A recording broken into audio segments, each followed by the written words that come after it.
Cek, cek. Baik. Assalamualaikum warahmatullahi wabarakatuh. Selamat pagi di waktu Eropa Tengah dan selamat sore di waktu Indonesia.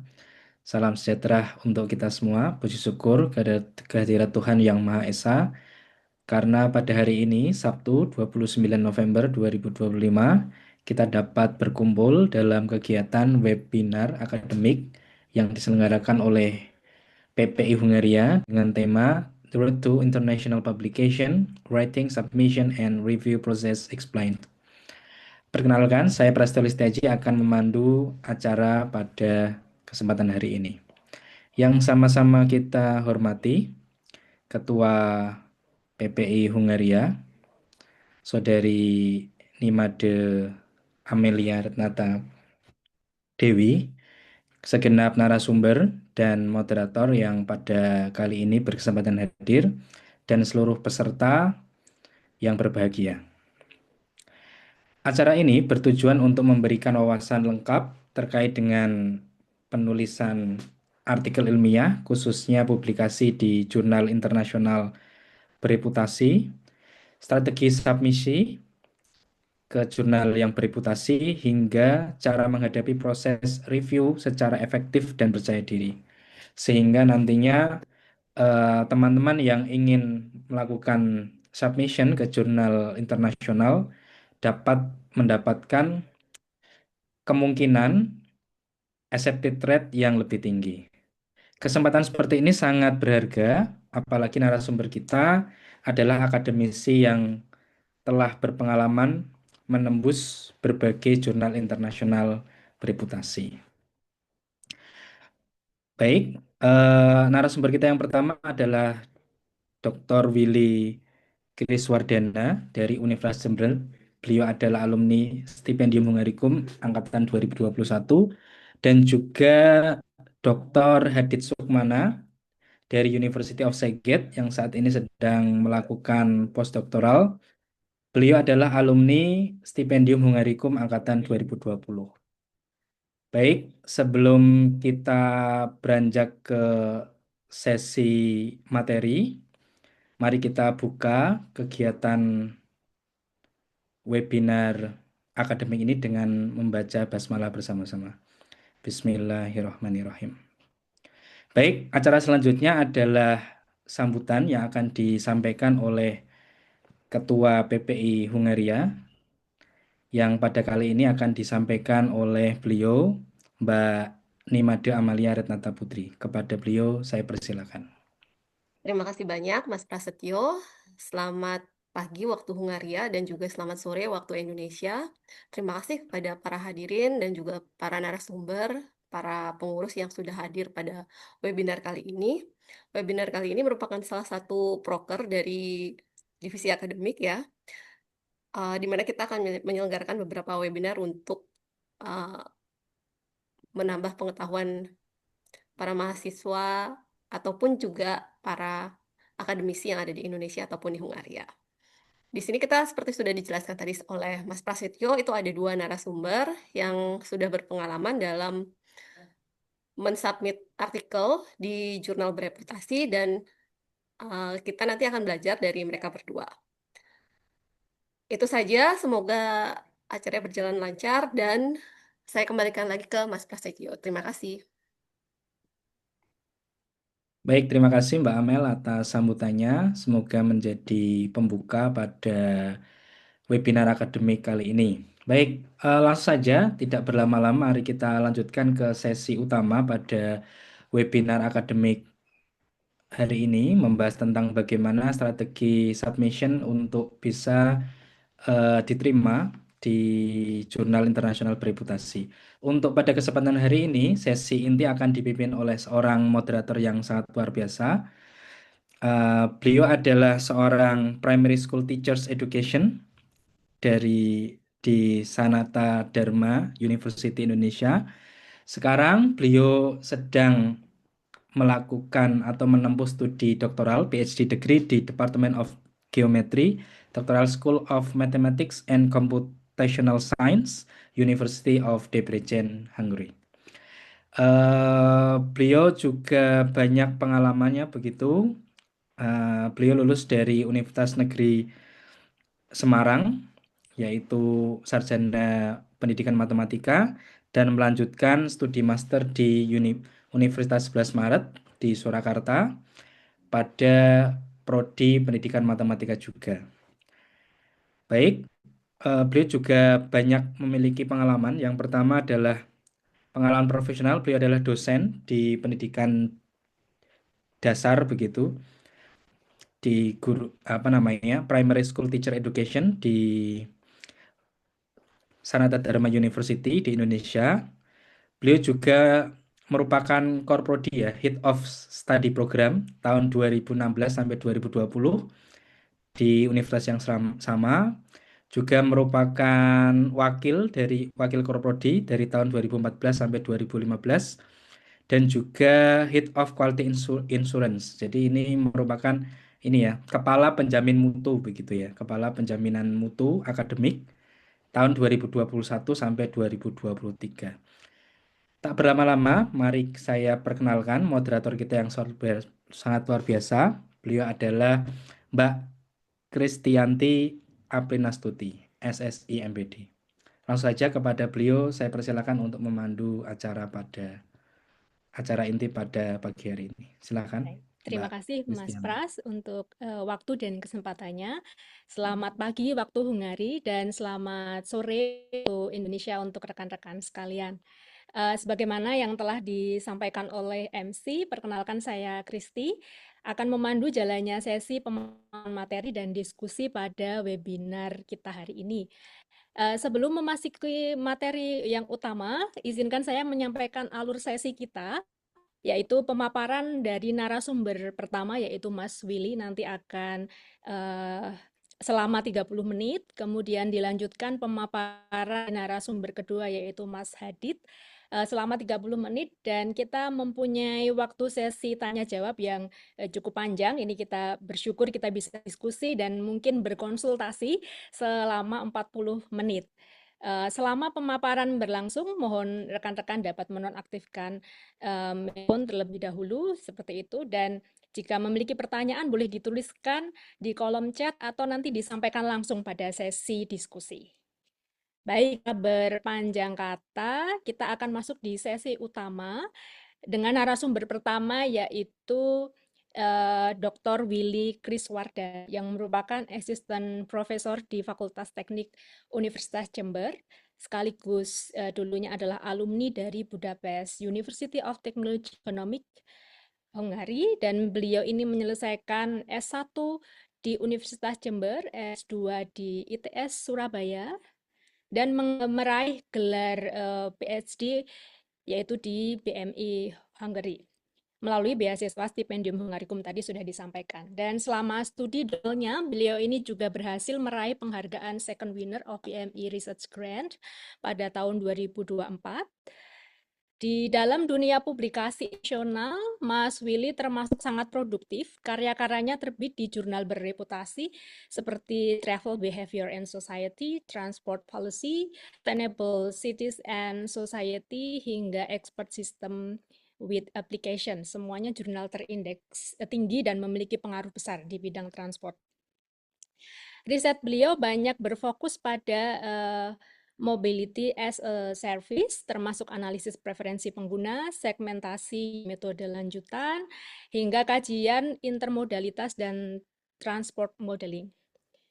Secara sederhana, beliau adalah salah satu peneliti Indonesia yang sangat konsisten membangun publikasi internasional dengan tema kuat, metodologi solid, dan relevansi global.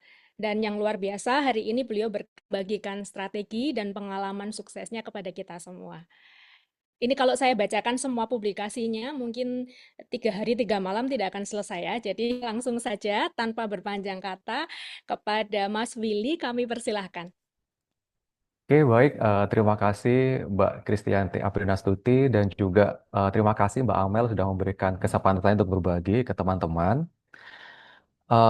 Jadi sekarang saya lagi di Indonesia. Selamat sore yang di Indonesia dan juga selamat pagi yang di Hungari. Karena kalau nggak salah sudah di winter ya, kangen musim dingin di Hungari ini. Di sini panas terus. Oke,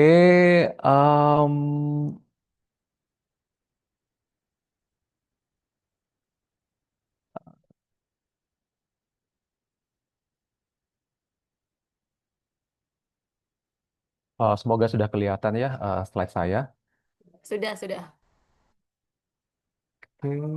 Oke. Em, jadi untuk sore hari ini,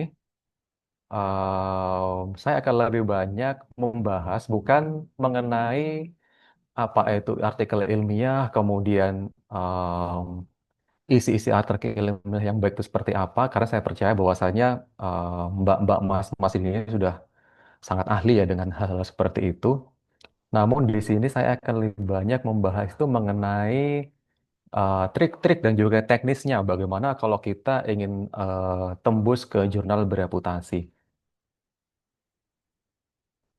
Jadi tadi sudah diperkenalkan ya oleh Mbak Kristianti. Jadi dulu adalah alumni dari BME. Saya kebetulan baru lulus tahun 2025, belum lama, bulan Juni, Public Defense. Dan sekarang saya kembali ke Universitas Jember karena saya jadi dosen di sana sejak tahun 2015. Di samping jadi dosen di Teknik Sipil Universitas Jember, saya sekarang ini juga terlibat di projects bersama supervisor saya di BME. Jadi masih keep in touch dengan university di Hungary. Dan juga riset saya mengenai travel behavior, demand modeling, juga new mobility services. Di mana kalau misalnya Mbak Mas punya riset yang hampir sama dengan saya atau berkolaborasi, saya sangat terbuka. Bisa kirim email di dua email saya ini. Kemudian untuk aktivitas publications sampai November 25 di Scopus, Google Scholar Web of Science, sebanyak beberapa dokumen dengan beberapa citasi dan juga H-index yang uh, masih rendah, belum belum tinggi-tinggi banget. Dan beberapa poin yang akan dibahas di presentasi hari ini. Yang pertama adalah mengapa sih publikasi internasional itu penting, kemudian bagaimana ekosistem publikasi dan juga jurnal, bagaimana kita mencari jurnal bereputasi, kemudian penyiapan manuskrip dan juga submission, dan ini juga yang penting ya. Jadi bagaimana kita menanggapi komentar dari reviewer. Karena sependek pengetahuan saya bahwasanya reviewer tuh bisa sangat kasar bahasanya, dan kalau kita menjawabnya kasar juga, kemungkinannya paper kita pasti akan ditolak. Jadi kita harus benar-benar baik-baik kepada reviewer ya. Nanti akan saya tunjukkan beberapa contoh bagaimana cara menjawab komentar-komentar tersebut. Jadi publications, publications can be so frustrating. Ini benar sekali. Jadi saya punya satu artikel di mana artikel ini itu perjalanannya cukup panjang dari Desember 2024 sampai 16 Agustus 2025 baru accepted. Sekitar 9 bulan, udah kayak orang mengandung ya dari 9 bulan. Jadi dia itu revisinya sampai 3 kali, kemudian habis itu editornya tidak bergerak dengan cepat juga, kemudian reviewernya juga tidak bergerak dengan cepat, dan itu kan kalau kita bicara ya, misalnya saya berkaca pada saat saya melakukan PhD, itu kan kita dikerja dengan waktu. Hal-hal ini itu yang tidak bisa kita prediksi. Jadi pada saat kita submit paper, kemudian kita harus menunggu 9 bulan, 9 bulan itu lebih dari 1 semester. Di mana 1 semester, per semesternya itu sangat berharga kalau kita sedang studi ya. Kita punya waktu hanya 4 tahun misalnya kalau untuk studi doktoral di Hungary. Satu paper 9 bulan bisa kita bayangkan betapa menghabiskan waktunya dan melelahkannya sebuah publikasi itu. Namun mau nggak mau, suka nggak suka ya namanya kita harus publications. Jadi kenapa kita harus publikasi? Jadi yang pertama syarat lulus program doktor. saya yakin sebagian besar universitas di Hungary dia mensyaratkan publikasi itu menjadi syarat untuk dapat menyelesaikan PhD ya. Jadi yang pertama syarat lulus doktor, kemudian jika ingin meniti karir menjadi researcher, tentunya hal itu menjadi indikator kualitas akademik dan juga institusi tempat Mbak dan Mas bernaung. Kemudian validasi kualitas ilmiah, karena bagaimanapun kita submit, kemudian direview oleh rekan sejawat kita, dikembalikan lagi, review lagi, dan sebagainya. Itu lebih kurang bisa memvalidasi kualitas ilmiah dari riset kita. Kemudian meningkatkan visibilitas, citasi, dan pak riset yang nantinya akan membuka akses kita ke jaringan kolaborasi global. Jadi pengalaman saya pada saat saya sudah cukup punya banyak publikasi ya pada saat international conference, saya menerka nama saya, banyak dari mereka bule-bule itu langsung notice, oh kamu yang nulis di paper transport policy ya atau gimana ya, dan kita bisa langsung apa ya nyambung ngomong dengan mereka karena mereka membaca paper kita dan kita pun dikenal dengan hal-hal yang baik karena kita bisa masuk ke jaringan kolaborasi global dan juga nanti transfer pengetahuan dan kontribusi ilmiah kita dapat em, menjadi lebih baik gitu ya. Dan juga membangun reputasi dan branding akademik. Tentunya ini penting kalau misalnya kita ingin misalnya apply research grant atau research project, kebanyakan kan kita harus melampirkan CV kita dan eh, pengalaman kita, aktivitas publikasi kita. Itu menjadi hal yang penting pada saat kita apply ke grant atau projects. Kemudian ini sudah saya bahas tadi dampak pada karir dan juga akses ke pendanaan. Terutama kalau misalnya Mbak Mas apply di fundingnya yang dibiayai oleh EU dan lain sebagainya, itu bisa meningkatkan probabilitas kita untuk bisa dapat ya. Kalau misalnya kita punya rekam jejak publikasi yang baik. Saya rasa ini sudah banyak yang mengerti ya, tapi kita bahas aja. Jadi ekosistem publikasi, pemain utamanya yang pertama adalah publisher.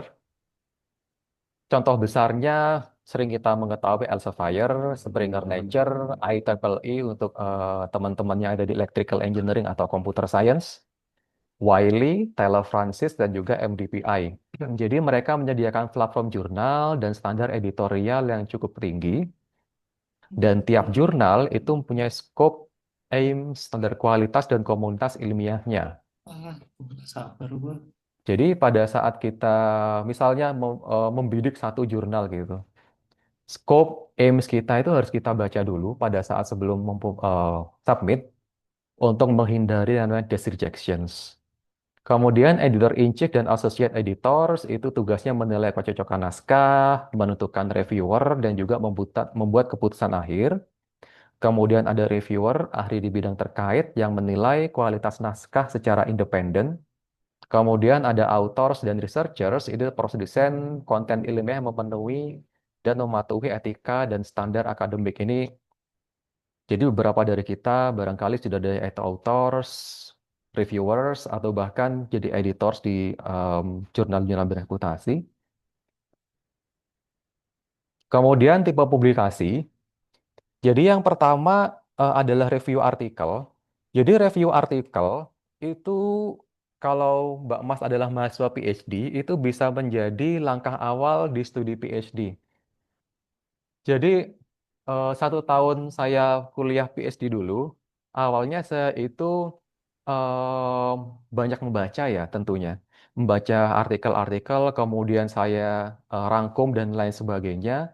Kemudian saya bilang ke supervisor saya, kok sayang ya, saya sudah membaca banyak, kemudian sudah saya rangkum, tapi nggak jadi apa-apa. Sehingga pada saat itu saya mengusulkan untuk menulis review artikel dan supervisor saya setuju dan kita sudah mulai berkolaborasi untuk menulis review artikel dan alhamdulillahnya bisa publish di Travel Behavior Society termasuk jurnal bereputasi. Jadi review artikel sebagai di mata mahasiswa PhD itu bisa sebagai batu pijakan sebuah publikasi di mana itu mencerminkan kita itu sudah membaca dan kita bisa mengetahui riset gap kita yang akan kita dalami itu seperti apa. Itu gunanya kita melakukan review artikel. Jadi paper-paper saya yang selanjutnya sebagian besar 80% itu berdasarkan gap penelitian saya yang saya temukan di review artikel saya sendiri. Jadi review artikel saya melakukan pembacaan, kemudian saya menentukan gapnya. The gap-gap itu biasanya saya pakai sendiri untuk menulis artikel-artikel saya. Jadi cukup bermanfaat untuk mahasiswa, terutama mahasiswa PhD di semester-semester awal. Kemudian ada yang kedua adalah original research. Biasanya kalau kita bicara original research itu, dia itu mempunyai standar tinggi dengan review yang sangat ketat. Ini paper saya di part A ini kalau nggak salah, dia itu waktu reviewnya hampir 1 tahun, 11 bulan. Ya, bisa dibayangkan, 11 bulan, hampir 1 tahun, berkutat dengan paper ini, itu sangat-sangat amat membosankan. Sehingga, ya, tapi mau nggak mau ya, kita harus terus-menerus mengulang cycle itu, reject, kemudian review, reject, review, dan lain sebagainya, lama-kelamaan akan menjadi seperti, ya udah, life goes on, seperti biasa aja. Kemudian dari conference paper, pemaparan awal riset, jadi kalau saya analogikan, yang namanya conference paper itu seperti awal-awal kita riset, hasilnya masih sedikit, nah itu kita gunakan untuk conference paper. Dan di conference paper ini, pada conference nanti biasanya kita akan mendapatkan banyak ide-ide dari peneliti-peneliti lain, entah itu mereka itu memberikan masukan atau memberikan kritikan, itu kita terima. Kemudian kritikan dan masukan itu biasanya saya masukkan ke original research saya. Di paper original research saya, itu untuk menambahkan apa ya, kontribusi juga misalnya, oh ternyata peneliti lain melakukan ini dengan metode ini sehingga saya bisa memasukkan metode itu ke original research saya. Jadi conference paper ini semacam apa ya, awal-awal di riset saya sehingga saya bisa mendapat masukan yang banyak di conference tersebut. Kemudian secara umum, siklus publikasi internasional itu ada beberapa steps. Yang pertama submission, kemudian initial screening oleh editor, di mana pengalaman saya yang paling cepat itu 1 hari, editor sudah melakukan screeningnya, dan ada juga sampai berbulan-bulan. Udah berbulan-bulan di reject pula. Itu udah kesel banget rasanya. Udah apa namanya membuang waktu. Misalnya saya punya pengalaman sampai 3 bulan.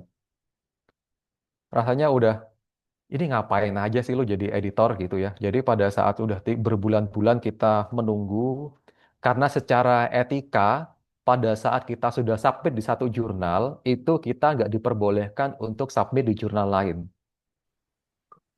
Kalau di sistemnya Elsevier, itu bisa ketahuan.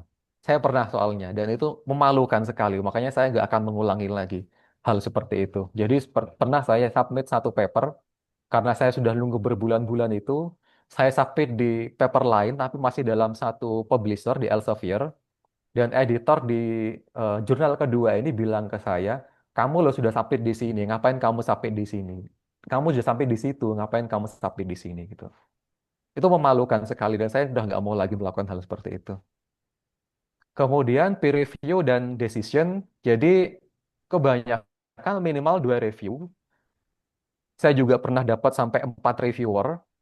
Kemudian bisa mulai dari 1 bulan, bahkan sampai tahunan. Saya punya pengalaman satu paper saya itu direview sampai 4 kali dan memakan waktu 1 tahun dan waktu itu. Jadi sangat-sangat capek sekali. Udah kita rasanya udah bosen sekali dengan paper itu. Kalau misalnya analoginya ya, banyak teman-teman saya dulu di BMI bilang kalau kita udah sebel dengan paper itu, berarti paper itu sudah siap publish sebenarnya. Jadi kita dapat minor, major revision, reject, atau accept. Itu kira-kira decisionnya. Kemudian revision biasanya kita diberi waktu 1 bulan. Namun di sini kalau misalnya Mbak Mas misalnya 1 bulan itu belum selesai gitu ya karena punya pekerjaan lain ataupun disuruh mensimulasikan lagi, suruh melakukan analisis lagi 1 bulan tidak sampai, 1 bulan tidak selesai, jadi bisa meminta waktu tambahan. It's okay, nggak apa-apa, langsung aja email ke editornya. Dan biasanya akan diberikan waktu sesuai dengan request kita, tapi jangan sampai minta waktunya 3 bulan gitu, enggak. Biasanya saya minta waktunya cuma 2 minggu sampai 1 bulan aja. Kemudian acceptance dan proving. Jadi pada saat the step ini, it's time to celebrate. Jadi healing 1 minggu, misalnya jalan-jalan ke Praha dan lain sebagainya, nggak apa-apa. Karena kita butuh yang namanya penyegaran ya, jangan kehidupan akademik itu sangat sangat berat ya, terutama mahasiswa PhD. Jadi healing itu sangat penting menurut saya. Jadi acceptance dan proving itu sudah it's time to celebrate ya Bapak Ibu dan Mbak Mas. Kemudian bagaimana memilih jurnal yang tepat? Kita pastikan artikel kita itu sesuai dengan skop jurnal yang akan kita tuju. Jadi yang pertama kita bertanya kepada diri sendiri, apakah topik yang kita bahas itu benar-benar dibahas di jurnal tersebut? Bagaimana cara mengetahuinya? Selain membaca aims dan scope dari jurnal tersebut, itu biasanya kita bisa merefleksikan dari artikel-artikel yang sudah dipublish di jurnal tersebut. Misalnya kita baca, oh ternyata artikel seperti ini bisa diterima di jurnal ini, sehingga saya punya kans besar untuk bisa submit dan diterima di jurnal tersebut.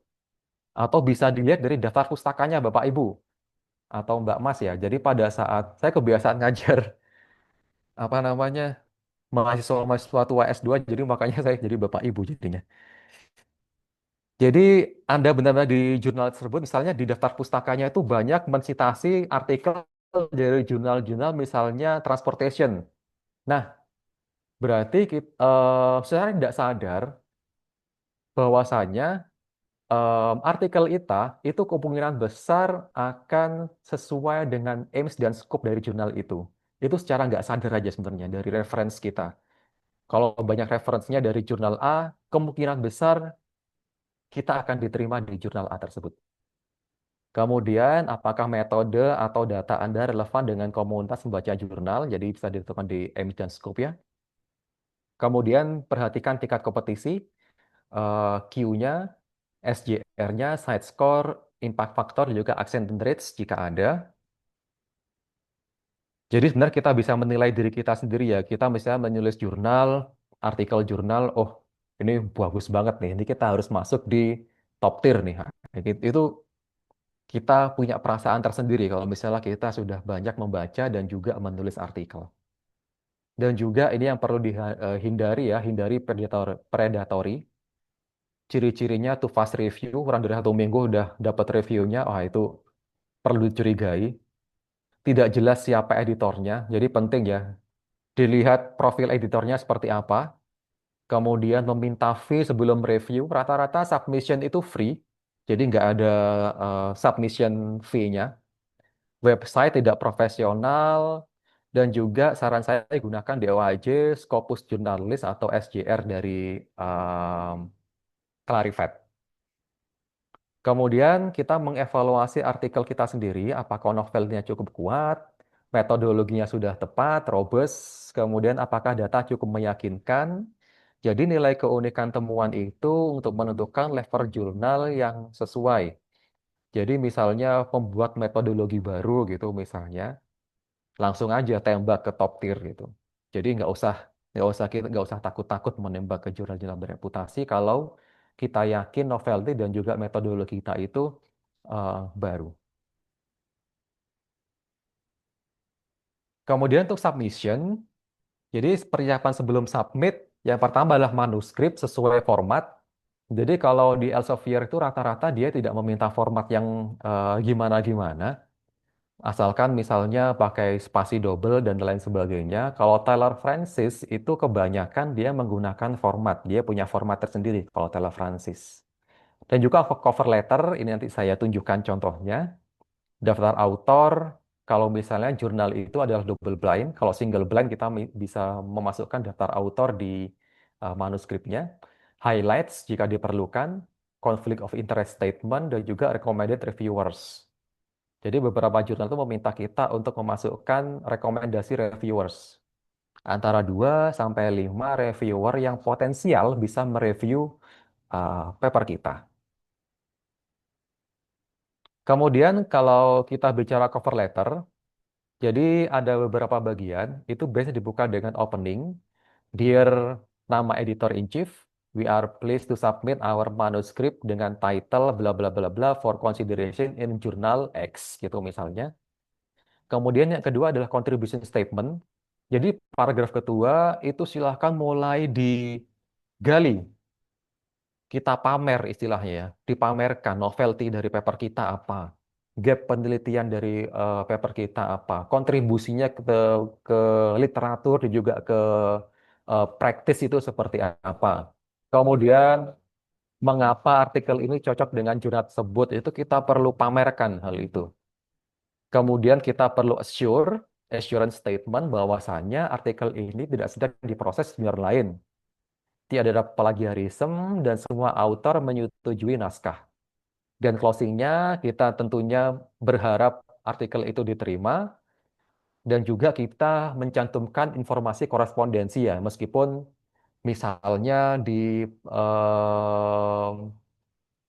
submission desk-nya itu kita sudah menyebutkan email dan lain sebagainya, tapi ya kita istilahnya kayak buat surat secara tradisional aja. Kita menantumkan nama kita, kita asalnya dari mana, email kita apa, dan tips penting kalau bisa, ini kalau bisa ya, saya rata-rata kalau misalnya membaca cover letter itu singkat, tidak lebih dari 1 halaman, dan tidak perlu merayu berlebihan, dan fokus kita itu lebih kepada relevansi dan juga novelty yang kita punya di artikel kita. Contohnya adalah seperti ini. Jadi, we wish to submit ini sebagai kata opening di Journal of Transport Geography. Kemudian ini assurance, bahwasanya, bentar saya jadikan pointer aja. Jadi confirm bahwasanya paper ini itu belum dipublikasikan atau disubmit simultaneously untuk publication elsewhere. Dan setelah itu, di sini membahas mengenai kelebihan-kelebihan artikel kita, novelnya seperti apa, dan lain sebagainya sih. Tujuan kita di sini menulis ini seperti apa, kemudian dari sisi metodologi itu kontribusinya seperti apa, kemudian analisis kita itu presents policy implications, jadi dari segi praktisnya itu seperti apa, kemudian bahwasannya directions for future studies are suggested as well, kemudian kita mencantumkan mengapa sih paper ini itu menurut kita itu cocok dengan jurnal ini.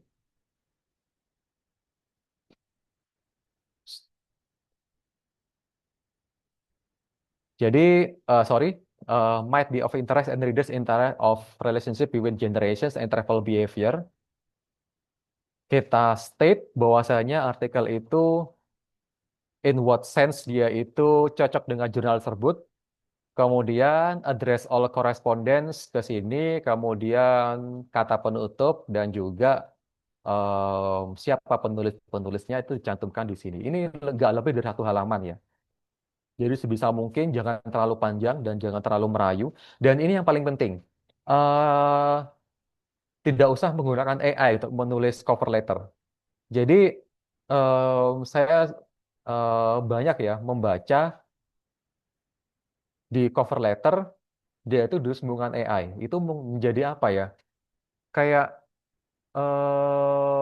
tidak alami bahasanya. Jadi semacam bahasa robot, bukan bahasa manusia. Sudah terlalu sempurna sekali bahasanya. Dan Mbak Mas tahu kan ya bahwasanya first impression dari kalau kita membaca cover letter itu juga cukup menentukan bahwa kalau kita papernya akan diterima atau ditolak di desk rejection atau enggak. Jadi silakan ditulis saja. Sedikit salah grammar, it's okay, tidak ada masalah. Dan saran saya sih jangan terlalu banyak suruh nulis please write the cover letter for transportation research dan lain sebagainya. My study is bla bla bla bla itu jangan. Lebih baik itu hal itu dihindari. Kemudian kalau misalnya kita sudah lolos dari em, screening awal dari editor, jadi perlu diperhatikan screening awal dari editor itu sebenarnya sudah apa ya? Kita sudah sangat bersyukur ya karena desk rejection itu banyak sekali saya mengalami. Kalau sudah masuk ke review itu sebenarnya sudah, aduh alhamdulillah sudah satu step ya terlalui. Apa namanya? Editornya sudah lumayan percaya bahwa artikel kita itu cocok di dunia tersebut. Kemudian kita melakukan revisi, kemudian kita menanggapi komentar reviewer. Be respectful, meskipun previewnya kasar. Jadi sebisa mungkin kita nggak tersulut emosi ya. Misalnya, metodenya ini biasa aja, ngapain kamu pakai metode ini? Ya kita jawabnya secara sopan, profesional, kemudian kita misalnya citasikan, oh di artikel ini tuh juga pakai metode ini loh. Kemudian saya melakukan advancement dengan menambahkan metode lainnya sehingga kita bisa menanggapi komentarnya tanpa melukai hatinya. Jadi gitu kira-kira. Kemudian clear, jadi tidak berputar-putar dan komprehensif. Jadi jangan sampai terlewat kita menanggapi review-review dari reviewer. Kita tanggapi satu persatu, kita beri jawaban yang jelas, kemudian jawabannya juga masuk akal, tidak melukai hati reviewer, kita tanggapi satu persatu sehingga nantinya reviewer itu merasa dihargai, nggak merasa apa ya, em, diabaikan. Kemudian bagaimana cara menanggapi komentar reviewer? Jadi ini sedikit ya sebenarnya, sedikit kita itu sedikit harus terlalu sopan. Kita menunjukkan value kita sebagai orang Indonesia yang sopan. We certainly thank the reviewers for the constructive comments. Ya meskipun komennya nggak selalu konstruktif, tapi kita harus apa ya mengapresiasi dia karena dia mau memberikan review kepada paper kita. Jadi we have carefully revised the manuscript accordingly dan bisa ditulis dalam format tabulasi atau juga poin. Jadi misalnya di kolom kiri itu adalah komentarnya, di kolom kanan itu komentar kita, bisa juga dari poin per poin. Jadi satu paragraf poin itu komentarnya, kemudian kita bahas di bawahnya. Itu boleh. Dua itu cukup common ya. Dan yang paling penting komentar reviewer itu harus ada, respon Anda seperti apa, dan juga lokasi perubahan di manuskripnya itu di mana. Kita misalnya sebutkan bahwasanya perubahannya ada di page berapa, kemudian ada di baris berapa, row berapa, itu kita sebutkan. Supaya nanti reviewernya pada saat melakukan re-review, itu bisa lebih mudah menemukan perubahan-perubahannya. Kemudian just in case, saya punya waktu berapa lama lagi ya?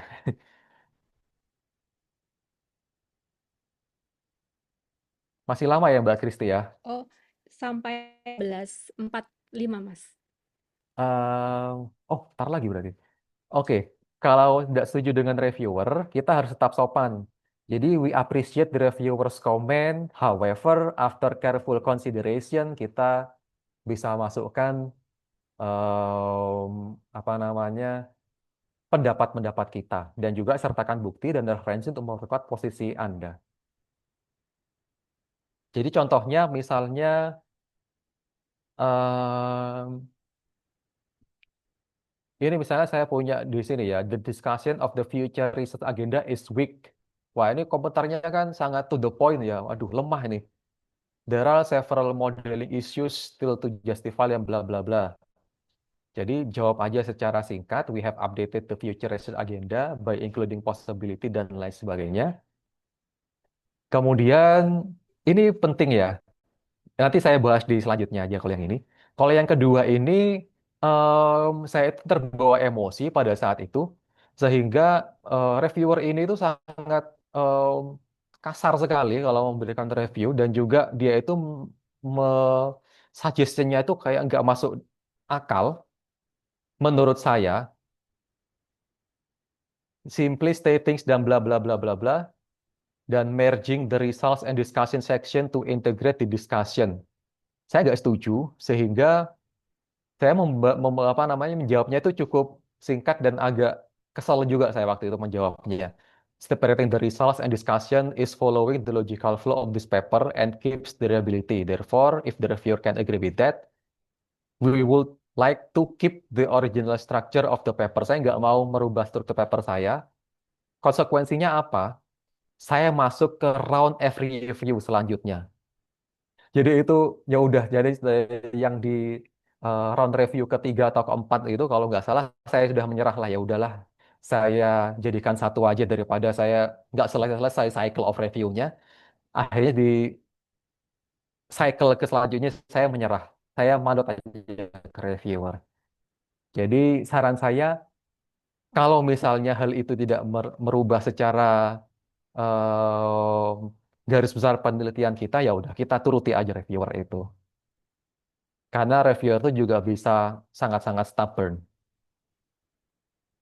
Kemudian revisi manuskrip, mengubah manuskrip sesuai komentar, kemudian menandai perubahan, highlight, track changes, memastikan perubahan konsisten di seluruh dokumen.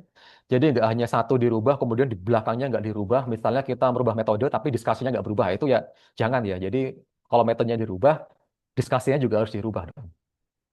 Kemudian gunakan tone positif, perbaiki semua komentar, jangan defensif, berikan bukti, dan juga jika harus menolak, sampaikan alasannya dengan logis, dengan bahasa yang tone positif, kita baik-baiklah terhadap reviewer.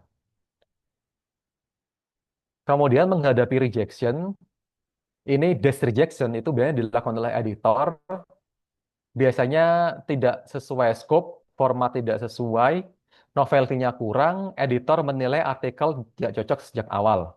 Kemudian ada peer review rejection, reviewer menilai kontribusinya kurang kuat, metode tidak meyakinkan, data kurang lengkap, dan banyak kelemahan-kelemahan mendasar yang lain. Jadi rejection itu bukan tentang siapa Anda, tapi kualitas dan kesesuaian naskah itu bagaimana. Dan kalau misalnya di awal-awal gitu ya, mendapat rejection itu kan, waduh, rasanya kok udah kayak patah hati ya. Tapi lama-lama hal itu menjadi hal yang biasa, ya udah life goes on. Kita nggak usah dipikirin rejection, kita submit ulang aja. Jadi tenangkan diri, semakin banyak menghadapi rejection, Anda akan belajar dan bermental baja. Dan dievaluasi, diperkuat gap, kontribusi, dan metodologinya. Perbaiki semua komentar reviewer yang masih relevan. Jadi saya pernah punya pengalaman di satu paper, itu di reject oleh reviewer di jurnal A misalnya. Ternyata di jurnal B, saya itu mendapat reviewer yang sama. Jadi di sini saya sebutkan, mengirim artikel tanpa perbaikan, itu jangan sampai. Jadi sebisa mungkin, jadi misalnya kita sudah dapat review dari jurnal A, tapi kita di reject, sebisa mungkin perbaiki aja sesuai dengan kapasitas kita dan juga kemampuan kita. Karena kemungkinan reviewernya sama, seperti ini. Saya pernah dapat ini. There was a previous version of the current draft. The paper has improved much and partly provides the rationale dan bla bla bla. Ini menandakan bahwasanya reviewer ini sama dengan reviewer dari jurnal sebelumnya. Jadi cukup banyak hal-hal ini karena gimana ya, topik kita itu kan sebenarnya orangnya itu-itu aja sebenarnya ya.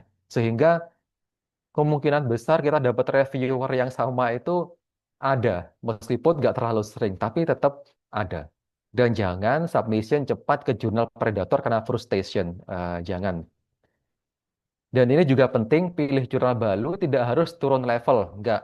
Pilih aja yang scope-nya masih sesuai dengan kita. Pastikan scope-nya lebih tepat. Ini contohnya artikel saya sampai berapa kali di desk rejection-nya. 2, 3, 4, 5, 6, 7, 8, 9, 10, 11. 11 kali di desk rejection yang akhirnya terbit juga.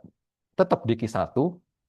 Dan meskipun dia itu memakan waktu hampir 1 tahun ini, saya berkutat dengan desk rejection, akhirnya dia menemukan labuhan jurnal yang sesuai. Oke, pas tepat waktu, Mbak Kristi. Terima kasih. Kalau ada pertanyaan atau ada diskusi, kita akan lanjutkan lebih lanjut di sesi selanjutnya ya. Ya, Terima kasih. Saya tutup. Wassalamualaikum warahmatullahi wabarakatuh. Selamat sore. Waalaikumsalam. Terima kasih Mas Willy atas paparan yang sangat informatif, praktis, dan membuka wawasan kita ya tentang proses publikasi internasional.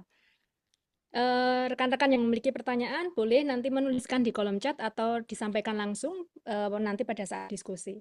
Selanjutnya kita menuju materi kedua bersama Dr. Hadid Sukmana, Mas Hadid. Ini seorang research fellow di University of Szeged, Hungary, yang menekuni bidang environmental science, khususnya bio-waste valorization, ya, teknologi pemisahan pengolahan air limbah. Mas Hadid menyelesaikan S1 di UIN Syarif Hidayatullah, S2 di Universitas Indonesia, dan menuntaskan studi PhD di University of Szeged dengan predikat summa cum laude.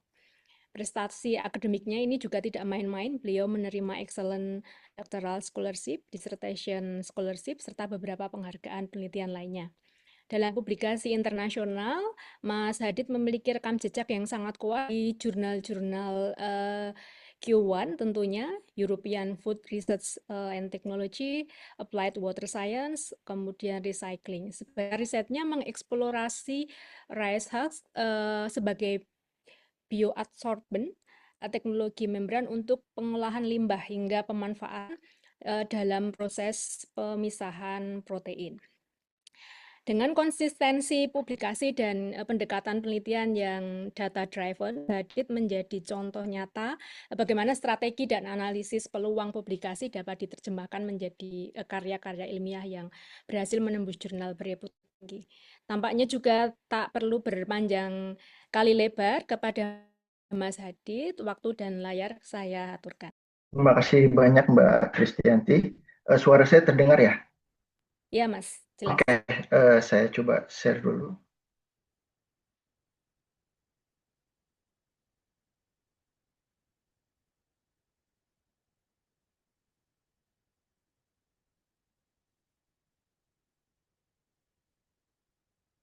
Oke, terlihat ya? Ya Mas, sudah. Oke. Assalamualaikum warahmatullahi wabarakatuh. Selamat pagi teman-teman di Hungaria dan selamat sore teman-teman di Indonesia.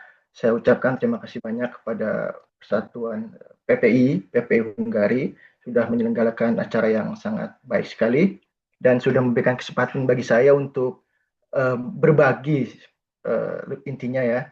Jadi saya akan coba untuk mencoba berbagi pengalaman saya di dunia publikasi.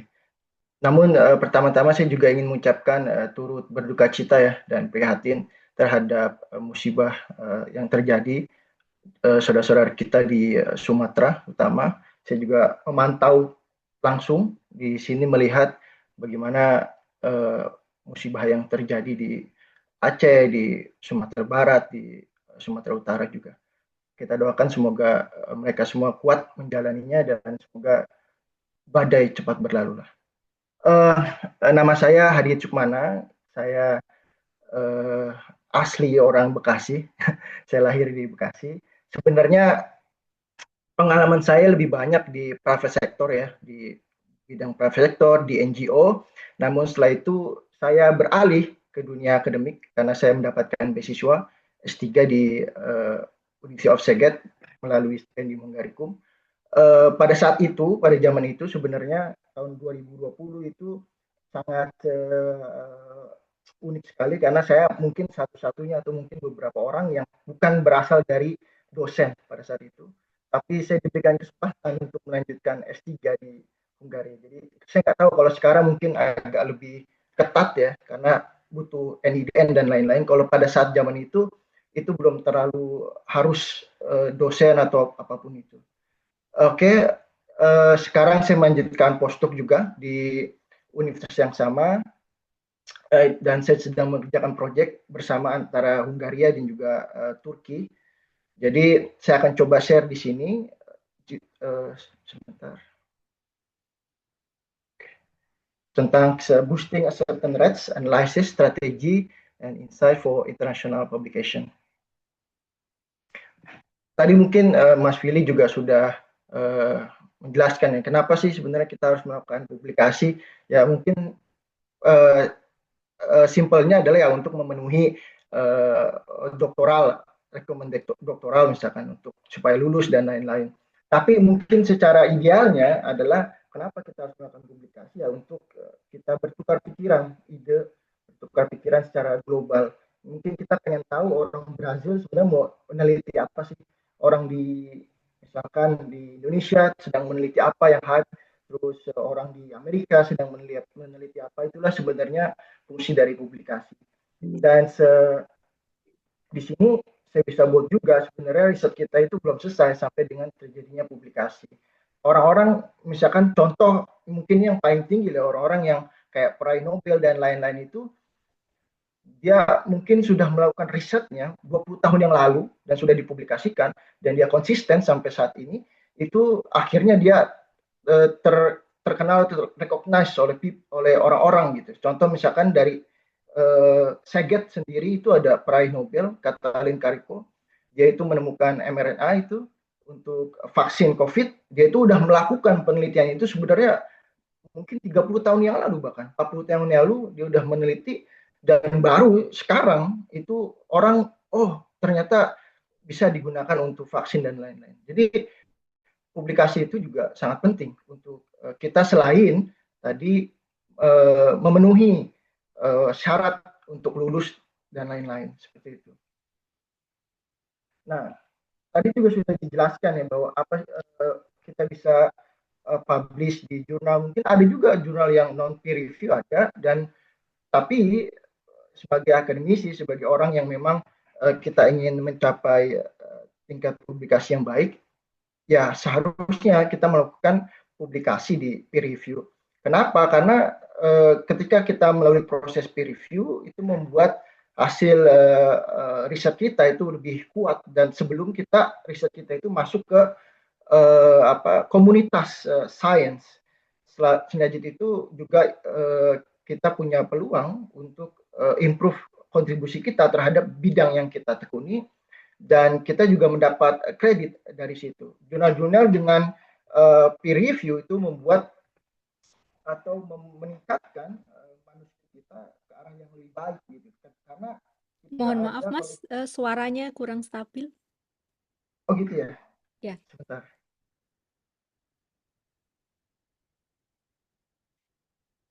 Kedengeran nggak? Ya, sekarang sudah lebih lah. Halo? Iya Mas, sekarang sudah lebih terdengar jelas. Ya? Ya. Saya juga.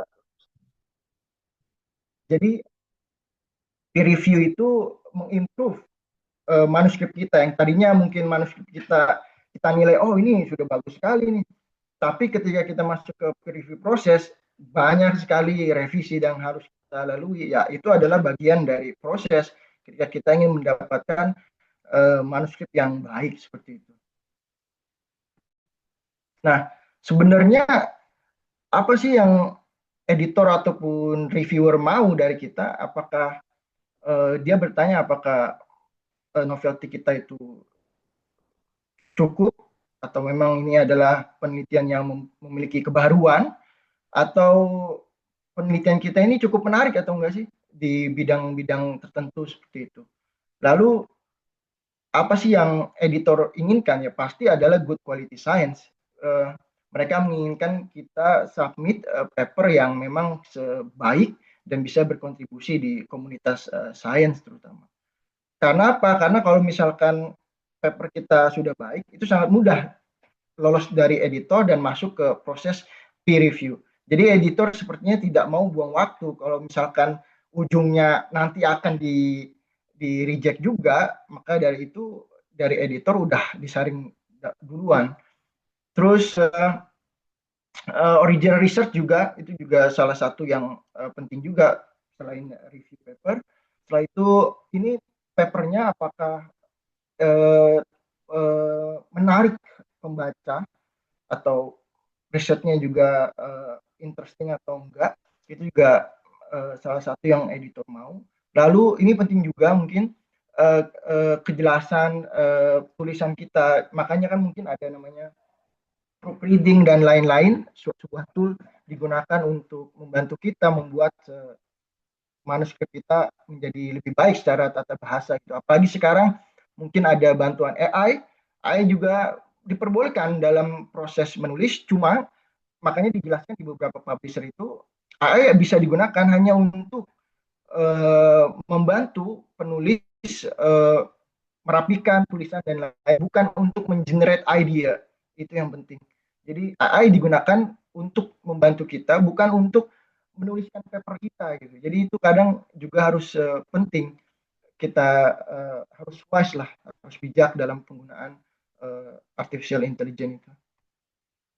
Terus selanjutnya bagaimana sih kita mengidentifikasi jurnal mana nih sekiranya yang cocok untuk research kita. Tadi juga Mas Willy udah sedikit membahas ya, mungkin saya akan coba ulang lagi. Beberapa hal yang mungkin bisa kita pertimbangkan, faktor yang bisa dipertimbangkan untuk memilih jurnal ataupun publisher yang ingin kita tuju adalah ya reputasi dari jurnal tersebut. Mungkin kita berada di bidang studi yang macam-macam, ada yang di sosial, ada yang di science, engineering, dan lain-lain. Mungkin kita sudah paham mana sih publisher yang bereputasi, mana jurnal yang memang ingin kita tuju. Lalu kedua adalah jurnal impact factor. Ini juga salah satu yang sangat penting, harus kita perhatikan. Kita harus melihat bagaimana sih jurnal metrik dari jurnal tersebut, bagaimana impact faktornya, bagaimana side score-nya, dan lain-lain. Lalu aim dan scope of the journal ini sangat-sangat penting bagi saya, karena kenapa kita nggak bisa masukin jurnal tanpa membaca aim dan scope jurnal tersebut, masukin paper maksudnya ke jurnal tersebut, karena bahkan di Elsevier sendiri itu beberapa aim dan scope itu sudah sangat jelas sekali. Misalkan ada jurnal yang menjelaskan jika penelitianmu hanya sekedar basic dan kayak daily test dan lain-lain, tolong jangan submit di jurnal ini. Itu sampai ada seperti itu. Jadi aim dan scope ini penting sekali. Kita mengetahui apa sih sebenarnya yang diinginkan oleh jurnal ini. Jadi kita udah bisa memilah, oke, mungkin jurnal ini nggak cocok bagi saya akan beralih mungkin ke jurnal lain. Lalu indexingnya juga itu penting, apakah itu terindeks Scopus, terindeks Web of Science, dan lain-lain.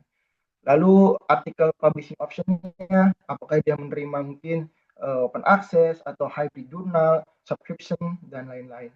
Lalu publication fee, mungkin untuk yang di Hungaria ya, karena pemerintah Hungaria sudah bekerja sama dengan saya nggak tahu berapa banyak publisher, jadi kita di sini itu mudah untuk mendapatkan open access karena kita nggak perlu bayar, karena pemerintah dan universitas sudah bayar, jadi sangat mudah bagi kita. Tapi mungkin ini berbeda hal dengan di Indonesia yang harus mungkin kadang mengeluarkan budget pribadi, atau ya syukur misalkan dapat proyek penelitian sehingga uangnya bisa digunakan untuk publikasi, tapi kalau tidak kadang ada yang sampai menggunakan budget pribadi, ada ya lain-lain lah seperti itu. Lalu selanjutnya waktu publikasi ini juga penting, kita harus melihat berapa lama sih paper kita ini akan submit dan lain-lain.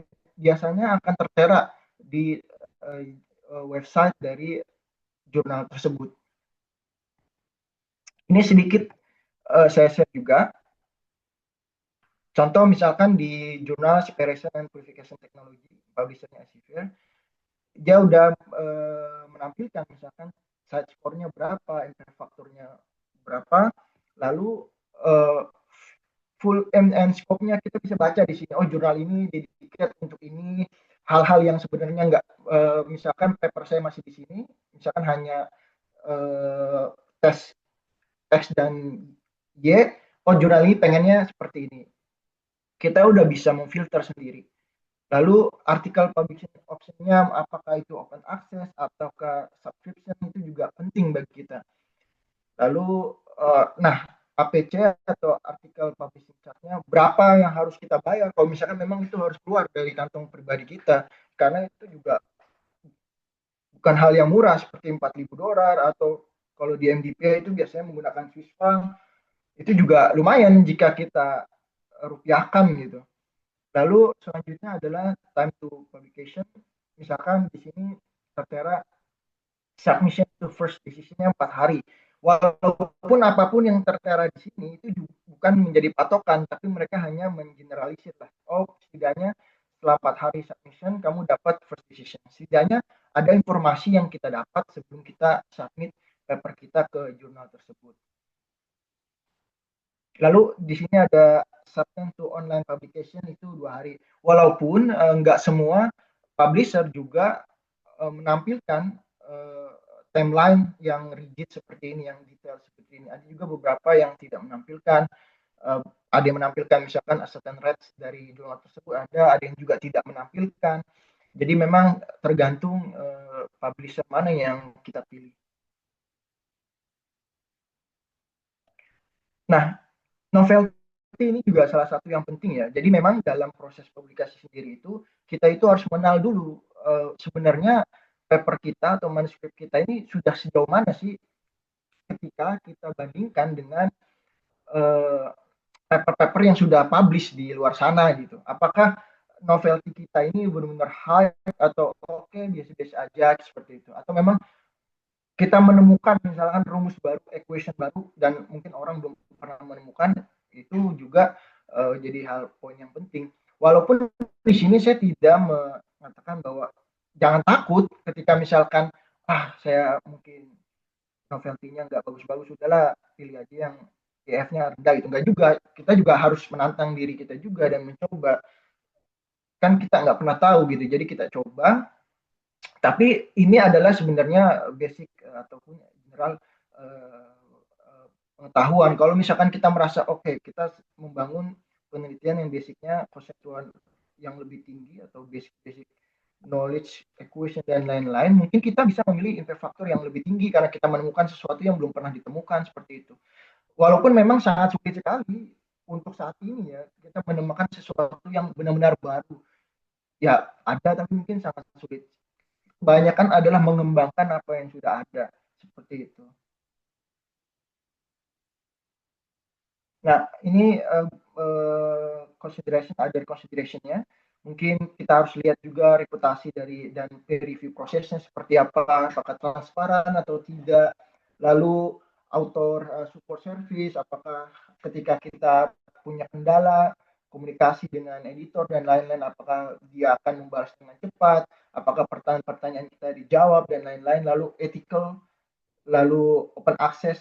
Nah, ini juga penting, open access dan affordability ini juga penting, karena kalau misalkan kita masuk ke dalam, kita nggak punya budget dari universitas dan lain-lain, bahkan menggunakan budget atau kantong kita sendiri, atau budget kita juga terbatas, apakah bisa kita mendapatkan diskon? Beberapa publisher atau beberapa jurnal menawarkan diskon, jadi nggak usah khawatir. Tapi kalau untuk yang sudah memiliki akses ke open access karena universitasnya mampu untuk membayar dan lain-lain, ya sebisa mungkin pilihlah yang open access seperti itu. Lalu tadi juga udah disinggung juga terkait predatory, ini juga penting bagi kita, jangan sampai kita juga terjebak di jurnal-jurnal yang predator. Sayang karena apa? Mungkin kita udah lelah atau capek ngambil datanya dengan data yang menurut kita sangat bagus, tapi kita publish di tempat yang nggak seharusnya seperti itu. Jadi sayang sekali. Jadi harusnya hasil penelitian kita bisa direkomendasi oleh banyak orang di bidang kita, malah kita terjebak di keputusan yang salah dalam memilih publisher. Nah, ini sedikit basic, saya juga paham mungkin teman-teman di sini sudah punya banyak pengalaman terkait publikasi, tapi kita sama-sama belajar dan mengingat kembali sebenarnya apa sih kayak open access itu, apa yang tradisional. Sekarang mungkin seperti open access itu free, kita bisa akses dan lain karena kita sudah bayar APC di awal. Mungkin bukan kita tapi universitas ataupun negara sebagai contohnya. Yang tradisional itu juga tidak tidak usah berkecil hati, misalkan kita tidak punya budget untuk membayar open access, tapi kita merasa bahwa paper kita punya kualitas yang sangat baik dan tinggi, kita bisa mengajukan subscription. Jadi kita nggak perlu bayar dan kita tinggal pilih jurnal-jurnal yang hybrid biasanya, atau banyak sekali jurnal-jurnal hybrid, dia support open access, dia juga bisa melalui subscription. Jadi nggak usah khawatir terkait itu. Cuman memang ada nanti plus minusnya kalau kita publish di tradisional ataupun yang di open access. Lalu open access itu biasanya support by APC, jadi kita harus bayar berapa dolar atau berapa euro harus kita keluarkan untuk bisa publish di jurnal tersebut.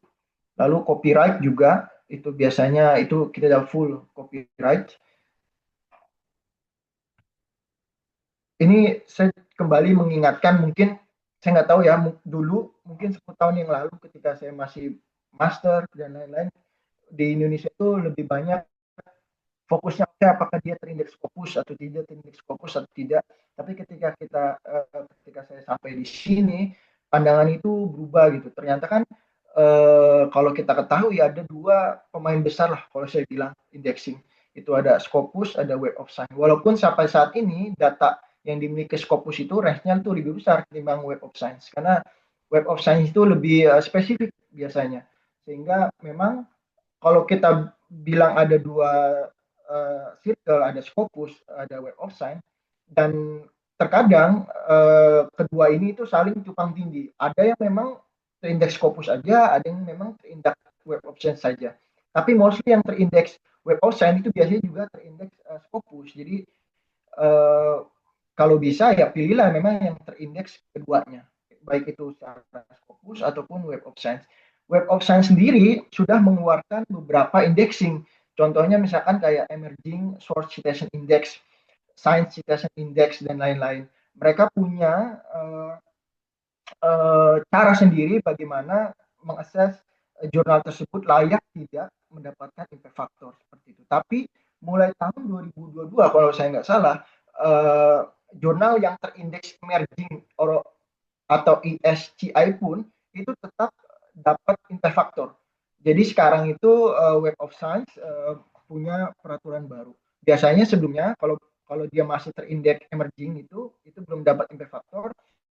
Setelah masuk ke Science Citation Index untuk bidang-bidang sains itu biasanya baru dapat impact factor. Jadi tapi mereka merubah aturan seingat saya. Jadi inilah beberapa contoh indexing. Kalau untuk bidang-bidang sosial biasanya ikutnya ya social science, atau bidang-bidang art and humanity itu ikutnya ya art humanity citation index. Jadi memang Web of Science ini dia detail untuk terkait indexingnya. Maka walaupun memang secara database Scopus itu masih memiliki database yang terbesar di dunia sampai saat ini.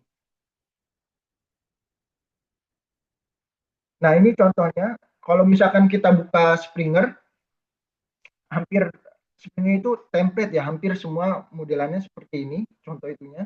Contoh depannya ada jurnal metriknya, dia menjelaskan berapa sih jurnal impact faktornya, lalu submission to first decision-nya berapa, dan ini adalah contoh kalau kita melihat indexing dari sebuah jurnal di publisher. Kita bisa lihat di sini, oh ternyata jurnal ini sudah terindeks Scopus dan juga terindeks Science Citation Index, misalkan seperti itu. Contoh lainnya, misalkan saya ambil contoh di NDPI. Di NDPI juga sama, ada impact factor, site score, dan lain-lainnya. Dan ini contoh yang tadi saya jelaskan sebelumnya, oh dia udah terindeks Scopus, dan tapi dia masih ESCI, masih emerging di Web of Science, tapi dia udah memiliki impact factor. Nah, jurnal metrik ini juga salah satu hal yang mungkin perlu kita mengerti ya, walaupun saya paham beberapa teman-teman yang di sini sudah memiliki pengalaman lebih bahkan mungkin dari saya, bagaimana cara kita memilah ataupun memilih jurnal mana yang seharusnya kita pilih. Ini saya ambil contoh di Elsevier lagi.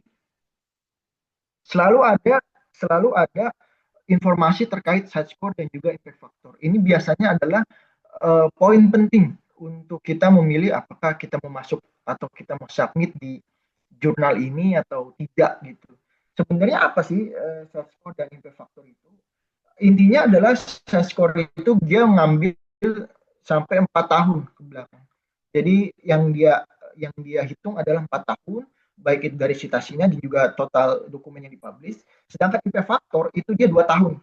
Jadi itu perbedaannya. Side score itu biasanya base-nya dari Scopus database, impact factor punyanya Web of Science itu Clarify. Jadi memang ada perbedaan di situ. Lalu kalau kita harus pilih yang mana? Kalau side score itu dia lebih long term konsistensi. Jadi kita melihat kalau side score-nya besar, kalau berarti dia lebih konsisten karena diambilnya itu 4 tahun sebelumnya. Sedangkan kalau impact factor itu lebih popularity. Oh, mana nih yang memiliki impact factor yang lebih tinggi? Biasanya itu yang lebih menarik bagi kita. Oh, oke. Saya harus ambil impact factornya yang lebih tinggi seperti itu.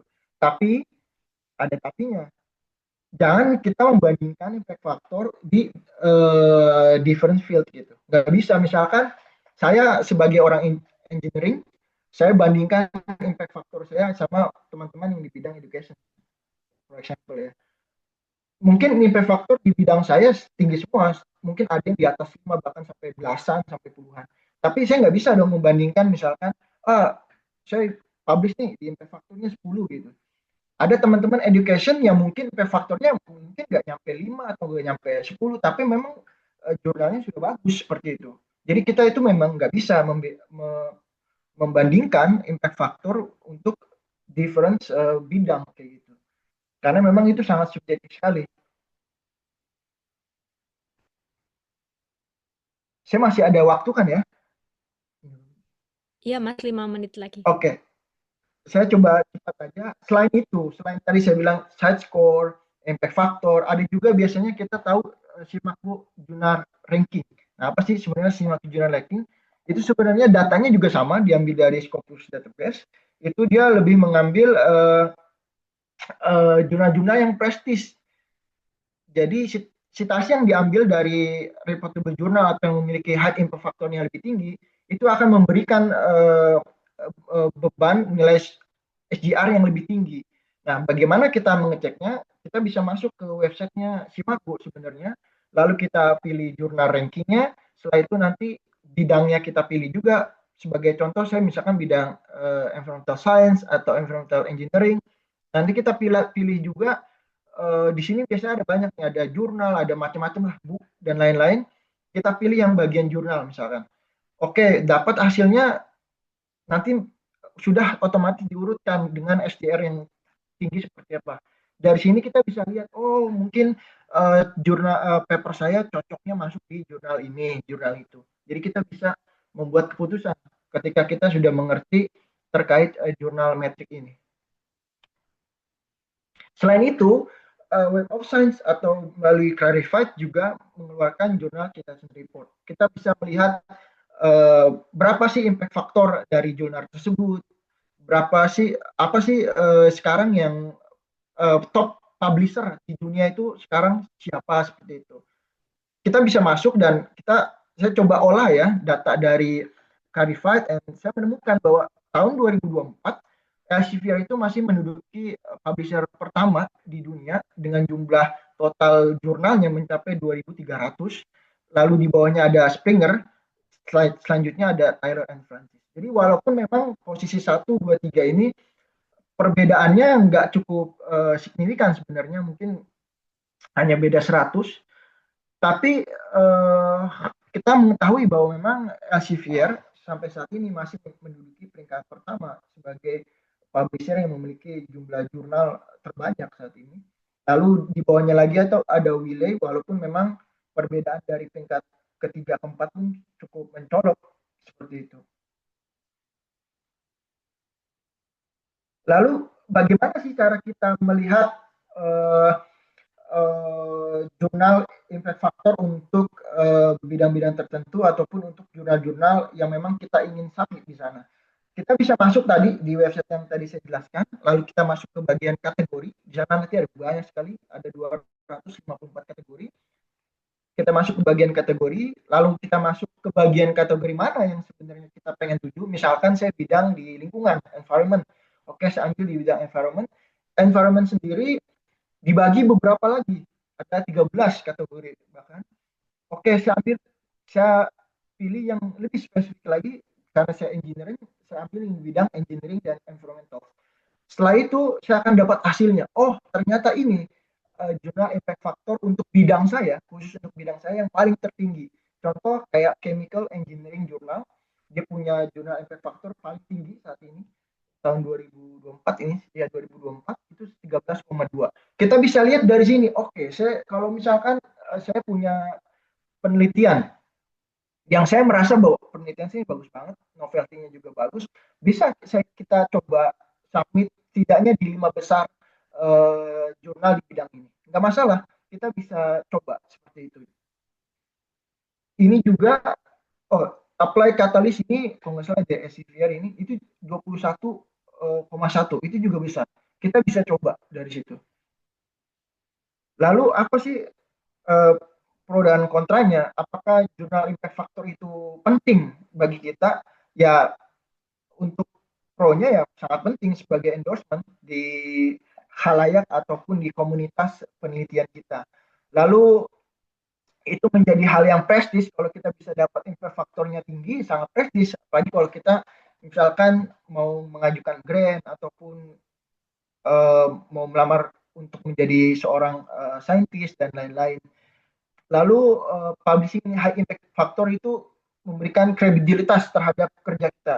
Berarti kerja kita sudah diakui bahwa oke, apa yang kamu lakukan misalkan di lab, di lapangan, itu kredibilitas karena kamu sudah submit di jurnal dengan impact factor yang sangat besar. Lalu potensial untuk disitasi oleh orang-orang seperti itu. Jadi sangat penting sekali. Tapi kontranya apa? Agregat does equal individual. Memang impact factor itu tidak mencerminkan kualitas dari paper itu sendiri. Jadi karena bagaimana tadi sudah saya jelaskan, impact factor adalah rumusnya adalah citasi dari semua tahun selama 2 tahun lalu dibagi dengan jumlah setable itemnya. Lalu riset kalian itu sebenarnya nggak akan berubah walaupun kamu publish di jurnal A atau jurnal B. Kalau misalkan risetmu atau riset kita itu bagus hasilnya, orang pasti akan mencari. Asal terindeks Scopus ataupun Web of Science atau terindeks Scopus misalkan, kalau misalkan emang riset kita itu bagus, pasti orang akan mencari paper kita kayak gitu. Terus beberapa bidang juga mungkin tidak memiliki impact factor yang tinggi. Terus kalau kita memilih impact factor yang lebih rendah, mungkin chance untuk dapat atau untuk publishnya juga tinggi seperti itu.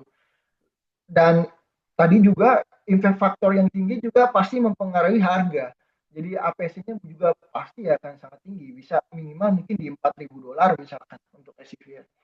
Terus high rejection rate, kalau misalkan kita submit di high impact factor pasti juga percentage rate-nya juga acceptance rate-nya juga pasti akan sangat rendah sekali, kayak gitu. Misalkan 10% atau 15%.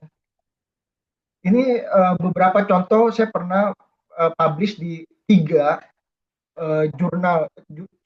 publisher berbeda di MDPI, di Elsevier, di Springer, dan apa sih pengalaman yang saya dapat sebenarnya dari submit di berbagai macam publisher. Saya coba bedas satu demi satu ya. Kalau Springer itu memang secara bisnis model dia kasih, udah habis ya? Ya, Oke. bisa persingkat untuk yang bagian Oke, saya skip aja ya. Jadi kalau Springer biasanya itu dia menganjurkan hybrid, Elsevier juga hybrid, tapi MDPI itu fully open access, jadi mereka nggak menganut sistem subscription ya. Jadi kalian harus bayar untuk di MDPI. Terus juga APC juga tergantung dari publisher juga. Lalu reputasi memang Springer, Elsevier itu nggak perlu ditanyakan reputasinya. Memang mereka salah satu termasuk very prestigious. MDPI beberapa jurnal itu sangat baik sekali, tapi ada beberapa jurnal juga yang masih debatable. Jadi tergantung dari jurnal mana yang kita pilih, seperti itu. Jadi sekali lagi kita harus mengevaluasi jurnal levelnya bukan dari publishernya. Ini contoh publikasi saya terakhir di bidang separation untuk membran separation. Ini di Springer. Ini di review oleh 8 reviewer. Itu juga sangat menarik sekali karena memang saya juga baru tahu ternyata tampilan baru dari Springer itu seperti ini, dan mereka biasanya akan mengirim paper kita ke 10 reviewer, dan saya kemarin dapat 8 reviewer. Jadi itu cukup luar biasa, tapi alhamdulillah tidak terlalu lama, sekitar mungkin 3 bulan atau 4 bulanan akhirnya selesai dan bisa publish. Setelah itu, ini singkat aja, general tipnya balik lagi, harus reading, improve your writing. Kalau kalian kita pengen submit di impact factor yang tinggi, otomatis kita juga harus punya manuskrip yang sangat bagus atau paper yang sangat bagus.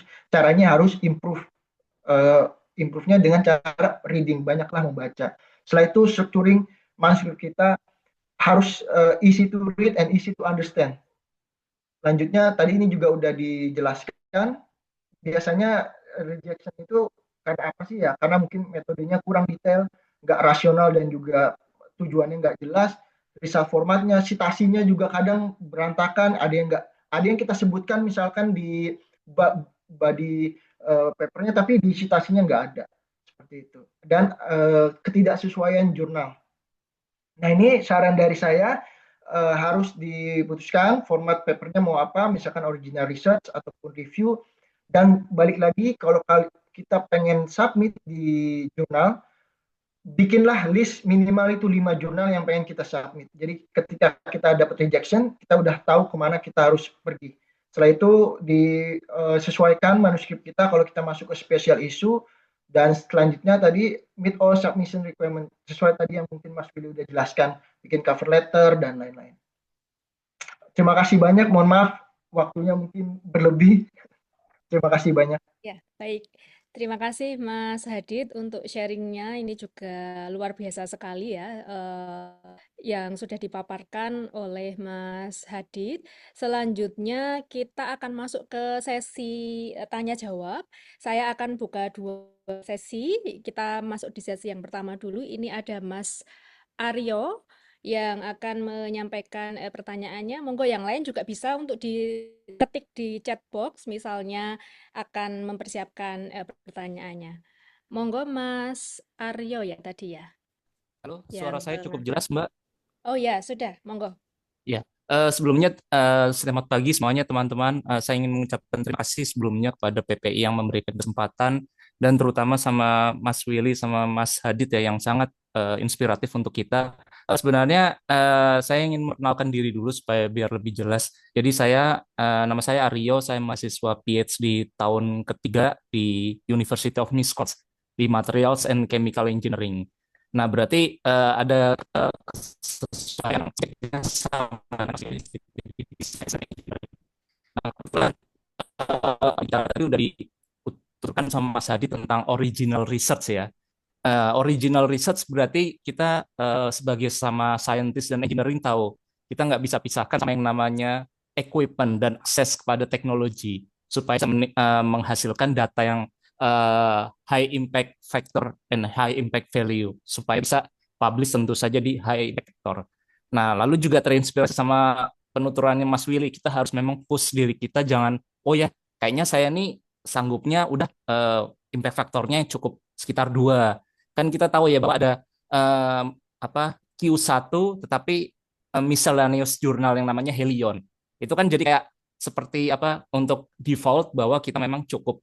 Nah, tetapi kebetulan untuk case saya ini Mas Adit sama Mas Willy, kebetulan memang saya harus jujur bahwa untuk technological approach-nya di laboratori saya kurang. Makanya saat ini saya memang sedang berupaya untuk bisa meningkatkan data dan quality sama riset saya ingin kolaborasi. Nah, tetapi tentu saja dari supervisor saya juga ingin meng-approach katakanlah membeli alat dengan harga yang cukup murah supaya equipment itu standar. Nah, yang ingin saya tanyakan adalah bagaimana kalau strateginya Mas Willy sama Mas Hadid menghadapi akses teknologi kurang, kebetulan juga dari supervisornya memang masih baru beliau masih associate professor belum profesor dan menghadapi fase yang memang kita ingin mencari kolaborator. Terima kasih. Baik, terima kasih Mas Aryo untuk pertanyaannya. Monggo mungkin bisa langsung ditanggapi saja ya. Akan Mas Hadi dulu atau Mas Willy dulu, monggo. Ini Mas Saya Willy. dulu. Oh Oh, ya, ya. oke. Terima kasih Mas Aryo atas pertanyaannya. Dari Miss Call kan ya? Dari University of Miskolc, Materials and Yes, Chemical Engineering, Mas. yes, benar ya. Jadi memang menarik sekali Mas terkait. Oh iya, saya misalkan punya keterbatasannya adalah equipment. Mungkin kita sama-sama di bidang engineering.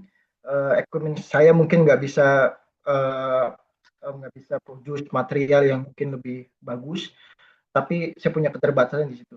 Sebenarnya ini pun hal yang pernah saya alami juga sebenarnya. Jadi pada saat saya mau publish di uh, Springer, kalau nggak salah di Apply Water Science, itu cukup bagus juga, salah satu paper terbaik untuk bidang water. Saya itu kolaborasi dengan salah satu universitas di Serbia, di Uni of Novi Sad, untuk membantu saya untuk memproduce new material. Jadi karena saya nggak bisa bikin di sini, akhirnya saya kirim material saya ke Novi Sad dan mereka lah yang membuat materialnya. Setelah itu dikirim balik ke saya lah menguji di sini. Jadi memang kolaborasi itu penting juga untuk salah satunya meningkatkan kredibilitas dan juga improvement dari manuskrip kita. Tapi memang di sisi lain untuk masuk ke dalam kolaborasi itu kita juga harus punya link yang sangat kuat.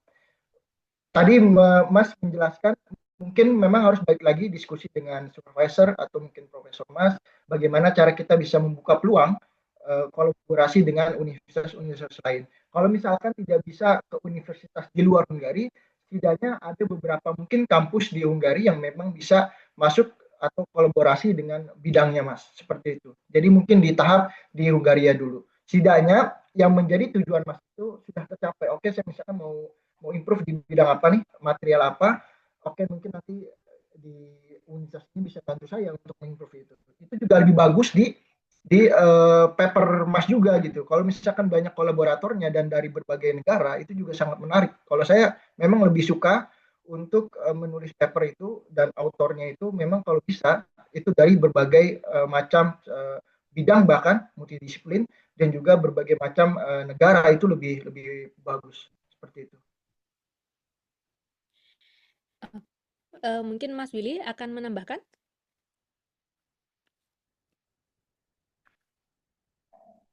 Nanti tak bilang juga. Sorry saya lagi masih ngangkat telepon. Oh, Sorry iya sorry baik. ya. Maaf. Iya baik. Oh baik.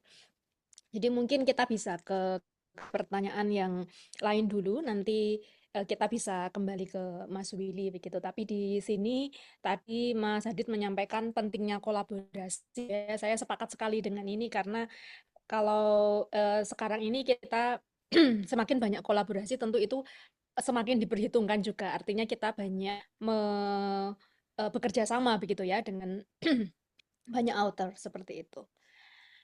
Monggo kalau ada pertanyaan lagi yang lain. Mungkin kalau belum ada Mas Randi. Oke, silakan Mas Randi.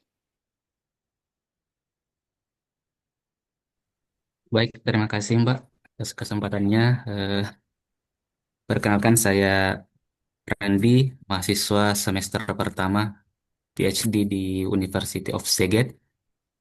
Eh, Mohon maaf karena tadi saya tidak bergabung dari awal sehingga ada beberapa informasi yang tidak saya dapatkan, eh, yang mungkin seharusnya tidak saya tanyakan, tapi saya tanyakan di sini karena saya tidak mendapatkan tadi di awal. Izin bertanya eh, pada Mas Willy dan eh, Mas Hadid. Yang pertama, tadi ada dijelaskan tentang cover letter. Berhubung saya belum pernah menerbitkan juga di Scopus, jadi saya ingin menanyakan pada kondisi apa kita akan memasukkan cover letter itu. Yang kedua, terkait gap,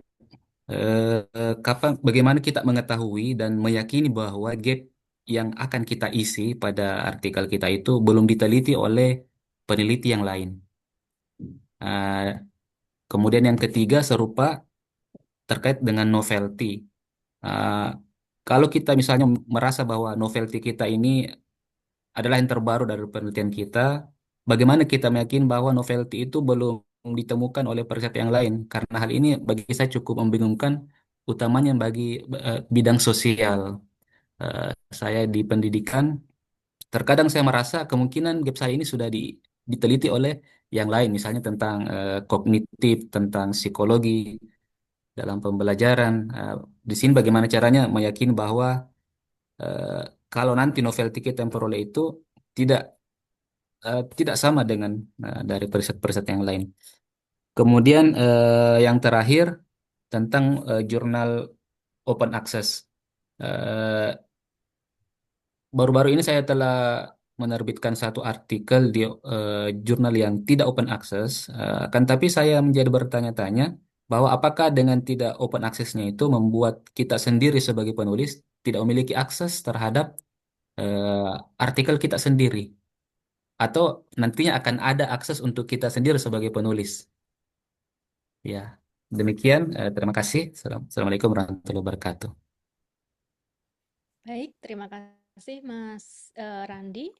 Mas Hadid boleh menanggapi dulu terkait tentang kondisi cover letter, kemudian gap dan novelty yang barangkali belum diteliti begitu ya, dan bagaimana kita tahu terkait dengan jurnal open access. Monggo Mas Hadid.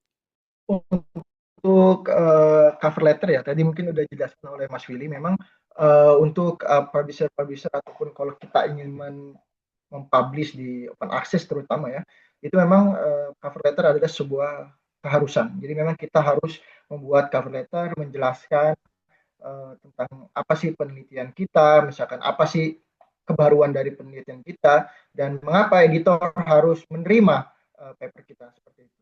Lalu untuk penelitian, saya rasa sekarang banyak ya tools-tools untuk mengecek gap penelitian ataupun penelitian yang eksis di bidang kita itu, saya rasa sekarang banyak sekali. Apalagi sekarang Scopus punya namanya Scopus AI. Mungkin teman-teman juga tahu ya, kalau teman-teman punya akses ke Scopus, Scopus itu punya Scopus AI.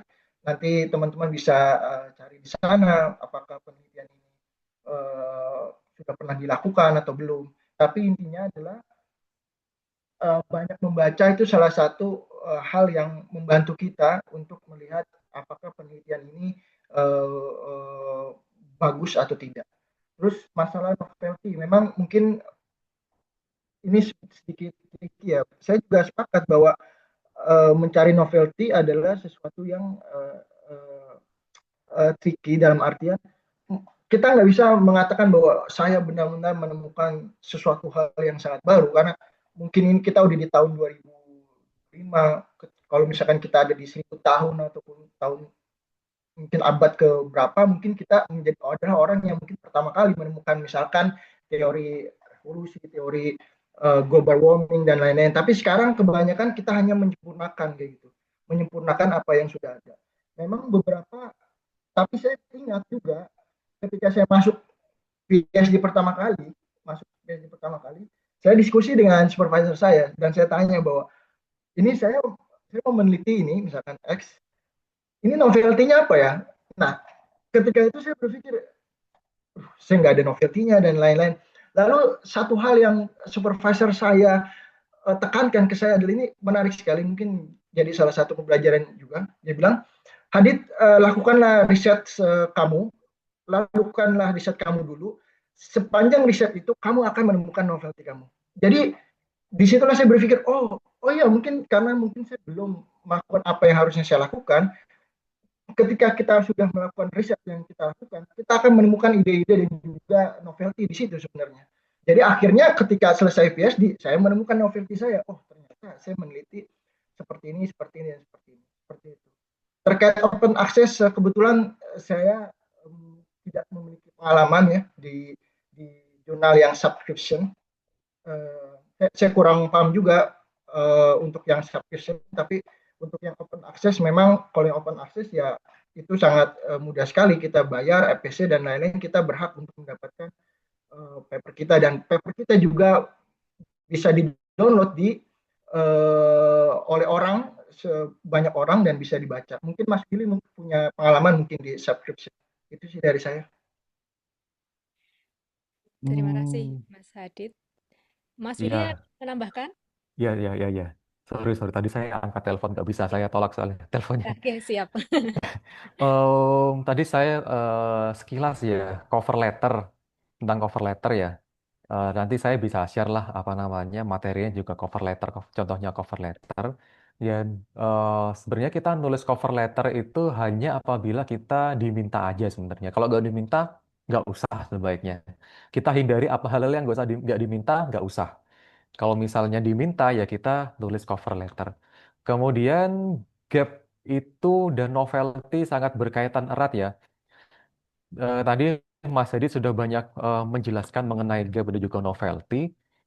Em, Mungkin saya tambahkan aja pada saat saya awal menempuh PhD, saya mendapatkan gap itu dari banyak baca. Ya mau gak mau kita harus banyak baca. Dengan nulis review paper, sebenarnya kita melatih diri kita untuk bisa mendapatkan gapnya. Dan novelty-nya, kalau misalnya peneliti tersebut sudah melakukan dengan metode ini, kita coba dengan metode ini, kemudian kita tambahkan advancement-nya, misalnya equation-nya ditambahkan satu variabel dan lain sebagainya, itu sudah bisa dimasukkan sebagai salah satu novelty di penelitian kita. Itu sebenarnya nggak terlalu yang apa ya, nggak terlalu yang sebenarnya kita ingin merubah dunia dengan novel kita itu enggak, tapi kita lebih kepada sekecil apapun advancement yang kita tambahkan di sebuah metode ataupun gap tersebut itu benar dinilai sebagai kontribusi dan asalkan kita bisa mengemas itu dengan kalimat-kalimat yang menarik dan harus terstate dengan jelas di introduction kita itu kita udah eh, kemungkinan bisa lolos dari editornya. Itu sih apa ada yang terlewat tadi pertanyaannya ya? Oh, Mas Randi, apakah sudah menjawab seluruhnya? Eh, ya Sorry Mbak, kalau ada yang tadi kelewat. dari novelty, kemudian dari Mas Willy tinggal terkait apa artikel yang terbit di jurnal yang Open access. ya Aha. non open access. Ya, dari versinya Mas Willy bagaimana kalau Oh, oke, oke, oke. kalau yang seperti ini? Oke, kalau open access itu ada yang bayar, ada yang nggak bayar ya. Yang kebetulan kalau misalnya open access di Elsevier gitu, misalnya rata-rata dia itu bayar dan kemungkinan paper kita itu dibaca akan lebih besar dan juga citasinya akan lebih banyak, itu kemungkinan besarnya. Kalau subscription base itu biasanya hanya orang-orang yang mempunyai akses tertentu ke jurnal itu yang bisa membaca keseluruhan artikel kita. Jadi misalnya saya sudah kembali ke Indonesia nih, kemudian universitas saya nggak langganan ke Elsevier, otomatis saya nggak akan bisa baca paper-paper yang subscription base di Elsevier itu nggak akan bisa. Jadi ada pros dan cons-nya sebenarnya dalam kita menerbitkan kita di subscription base atau di open access. Implikasinya gitu sih, tapi kalau secara keketatan juga sama aja sebenarnya. Berdasarkan harus ada novelty dan lain sebagainya itu tetap either open access ataupun subsequent based. Karena pada intinya editor tuh nggak tahu pada saat kita submission itu apakah kita memilih subscription atau open access itu editor nggak tahu. Jadi fair and square. Nggak cuma open access saja diterima kita publishernya ingin misalnya um, mendapatkan apa namanya revenue lebih banyak itu enggak. Jadi gitu aja sih menurut saya. Eh, Kalau misalnya artikel kita sendiri yang untuk mendownload harus berbayar, itu apa? Kalau misalnya kita menggunakan semacam aplikasi Sci-Hub itu untuk memiliki artikel kita sendiri, apa secara etika apakah diperbolehkan atau seperti apa pandangan kedua pemateri? Eh, Iya. saya dulu, kok saya dulu Mas Edit ya. Itu piracy sih Pak. Saya takutnya masuk ke piracy Skyhub itu menurut saya ya. Jadi kalau misalnya ya apa namanya sedih ya, paper kita sudah dipublikasi, kemudian kita nggak bisa ngakses paper kita sendiri, itu sedih banget sebenarnya. Tapi biasanya saya minta tolong teman saya misalnya lagi kuliah, kebetulan pas Mani itu dia punya akses ke IEEE, BME nggak punya, saya minta tolong ke beliau untuk akseskan sehingga bisa dapat papernya. Skyhub itu salah satu piracy, tapi kalau misalnya it's okay, nggak apa-apa kalau misalnya lagi kepepet. Tapi saya nggak bilang itu legal ya, itu piracy. Mungkin Mas Adi bisa tambahkan ya. Ya, memang saya itu salah satu situs terkenal lah ya. Apalagi misalkan untuk kita yang nggak memiliki akses langsung ke publisher-publisher besar ya, jadi kita sangat mudah untuk masuk situs. Tahu saya itu dikembangkan oleh Rusia ya atau apa gitu, saya lupa. Dikembangkan oleh Rusia. Walaupun memang eh, itu kan juga etis juga ya. Ya, memang dilema sekali ya masalah itu ya. Tapi kalau misalkan memang kita punya akses, lebih baik kita menggunakan jalur yang bagus lah, yang resmi seperti itu. Kalau dari saya. Terima kasih Mas Hadid dan Mas Willy. Gimana Mas Randi? Sudah terjawab semua, nggih? Ya, baik. Terima kasih, Mbak. Terima kasih kepada terdakwa materi. Oke, baik. Saya sepakat juga tadi dengan Mas Hadid dan Mas Willy bahwa novelty itu akan kita dapatkan saat kita mengerjakan begitu. Itu salah satunya juga ketika kita di awal tampaknya kok belum mendapatkan novelty, sambil mengerjakan itu kita akan mendapatkan novelty-nya. Nah, ini menarik sekali. Jadi tetap semangat untuk mengerjakan risetnya. Baik, kita masuk ke pertanyaan sesi 2. Ini ada dari chat. Bagaimana etika penggunaan AI di dalam pemetikel? Berdasar pengalaman pemateri, apakah hanya khusus bahasa atau apa? Terima kasih. Monggo akan Mas Hadid atau Mas Willy terlebih dahulu. Mas Oke, Hadid. dari saya dulu ya. Sebenarnya penggunaan AI ini memang menarik sekali nih, karena 5 tahun terakhir ini AI benar-benar sangat hype sekali dan banyak orang, bahkan ada orang yang menggunakan AI untuk benar-benar membuat full paper ya. Sebenarnya kalau kita masuk lebih detail ke Springer, saya contoh ambil publisher Springer ya. Springer itu udah menjelaskan sebenarnya di situ sangat detail sekali penggunaan AI yang diperbolehkan dalam proses penulisan itu seperti apa. Penggunaan AI itu ada dua sebenarnya. Satu untuk penulisan, kedua adalah untuk generate idea. Yang nggak boleh ini adalah untuk generate idea. Kalau untuk penulisan, silakan misalkan mau paraphrase atau cek grammar dan lain-lain itu memang diperbolehkan. Tapi kalau misalkan kita menanya ke AI, tolong buatkan saya introduction untuk paper ini, itu juga udah melanggar etik namanya. Itu ya nggak boleh. Tapi kalau untuk merapikan dan lain-lain itu masih diperbolehkan. Dan setahu saya itu di state oleh Springer juga, mungkin beberapa publisher juga udah state itu untuk membantu. Intinya adalah membantu ya, membantu untuk merapikan misalkan penulisan dan lain-lain. Tapi bukan untuk membuatkan papernya sampai jadi. Itu nggak boleh seperti itu. Mungkin itu adalah dari saya ya. Coba mungkin dari Mas Willy ada pandangan lain. Monggo Mas Willy. Ya, saya setuju sih dengan Mas Hadid ya. Ini apa namanya? Ada pengalaman ya, Mbak-mbak, Mas-mas. Saya dapat apa namanya? Dapat paper, suruh review, isinya itu sudah kelihatan sekali apa namanya di generate oleh AI dan itu nggak etis lah ya dari sisi akademik. Untuk memperbaiki bahasa boleh, tapi sebisa mungkin kita itu nulis sendiri karena pada saat kita nulis itu kemampuan akademis kita itu juga akan, menurut saya akan bertambah dengan kita nulis sendiri. Untuk memoles bahasanya it's okay. Cuma sebaiknya kita tulis sendiri per paragrafnya bagaimana dan lain sebagainya sehingga apa namanya pada saat kita itu misalnya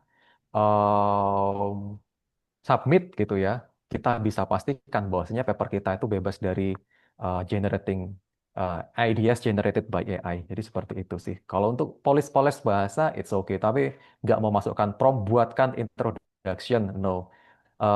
Jelaskan tabel ini, jelaskan gambar ini, sebaiknya dihindari, nggak usah kayak gitu. Kita jelaskan aja. Kayak misalnya kita tes IELTS gitu ya. Kita jelaskan tabel grafik kita seperti apa. Kemudian untuk memoles bahasanya pakai apa namanya AI itu tidak ada masalah. Itu menurut pandangan saya gitu. Baik, terima kasih Mas Willy. Karena dari viewer pun barangkali akan langsung tahu ya ini bahasa AI atau ini apa humanize begitu ya. Atau Ya, bahkan mungkin sekarang kan ada AI bisa me-humanize. Itu pun tetap akan kelihatan ya, tetapan ya Mas ya. kelihatan. Ya, jadi usahakan tetap dengan bahasa kita sendiri lalu memolesnya menggunakan AI. Ya, monggo selanjutnya kalau ada lagi mungkin kita masih punya 5 menit untuk tanya jawab kalau ada lagi dari rekan-rekan yang di online, monggo atau bisa ngechat di type box. Kalau belum ada, saya satu pertanyaan ini untuk Mas Willy dan juga Mas Adit. Pertanyaan simpel aja sih Mas, sebetulnya terkait dengan apa tadi reviewer yang amazing sekali ya Mas Adit mendapatkan 8 reviewer gitu ya. Mungkin juga pengalamannya Mas Willy juga punya yang lebih dari ada beberapa reviewer. Nah, apakah baik Mas Adit ataupun Mas Willy punya pengalaman di mana reviewer itu memberikan komen yang agak kontradiktif misalnya. Lalu kalau misalnya pernah punya pengalaman seperti ini, bagaimana kita menanggapi supaya kita tetap punya peluang untuk tidak ditolak gitu ya. Karena kalau misalnya kontradiktif, barangkali ini kita misalnya agak condong ke salah satu begitu, itu apakah juga membahayakan? Bagaimana? Monggo.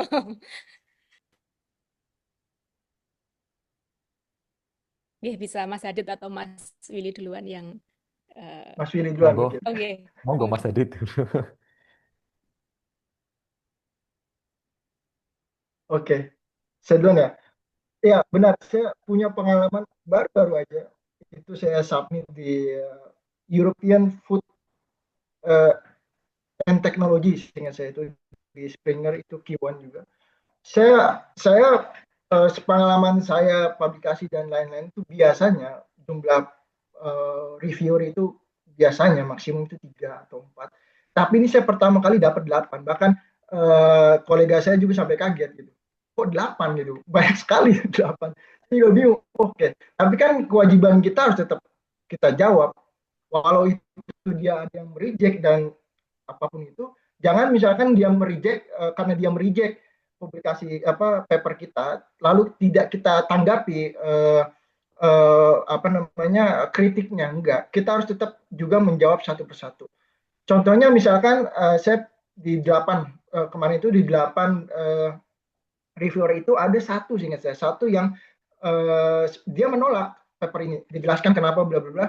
Saya akan tetap jawab, saya bilang bahwa terima kasih atas komennya dan lain-lain. Saya coba jelaskan dan sampai akhirnya dia mau menerima seperti itu. Jadi ya memang kita harus apa ya bahasanya ya, diplomatis, saya bilang diplomatis, atau ya tidak condong untuk menekan mereka juga, tapi tidak condong juga untuk seperti kita membela diri gitu. Terkesan seperti memang agak sulit bahasanya, teman.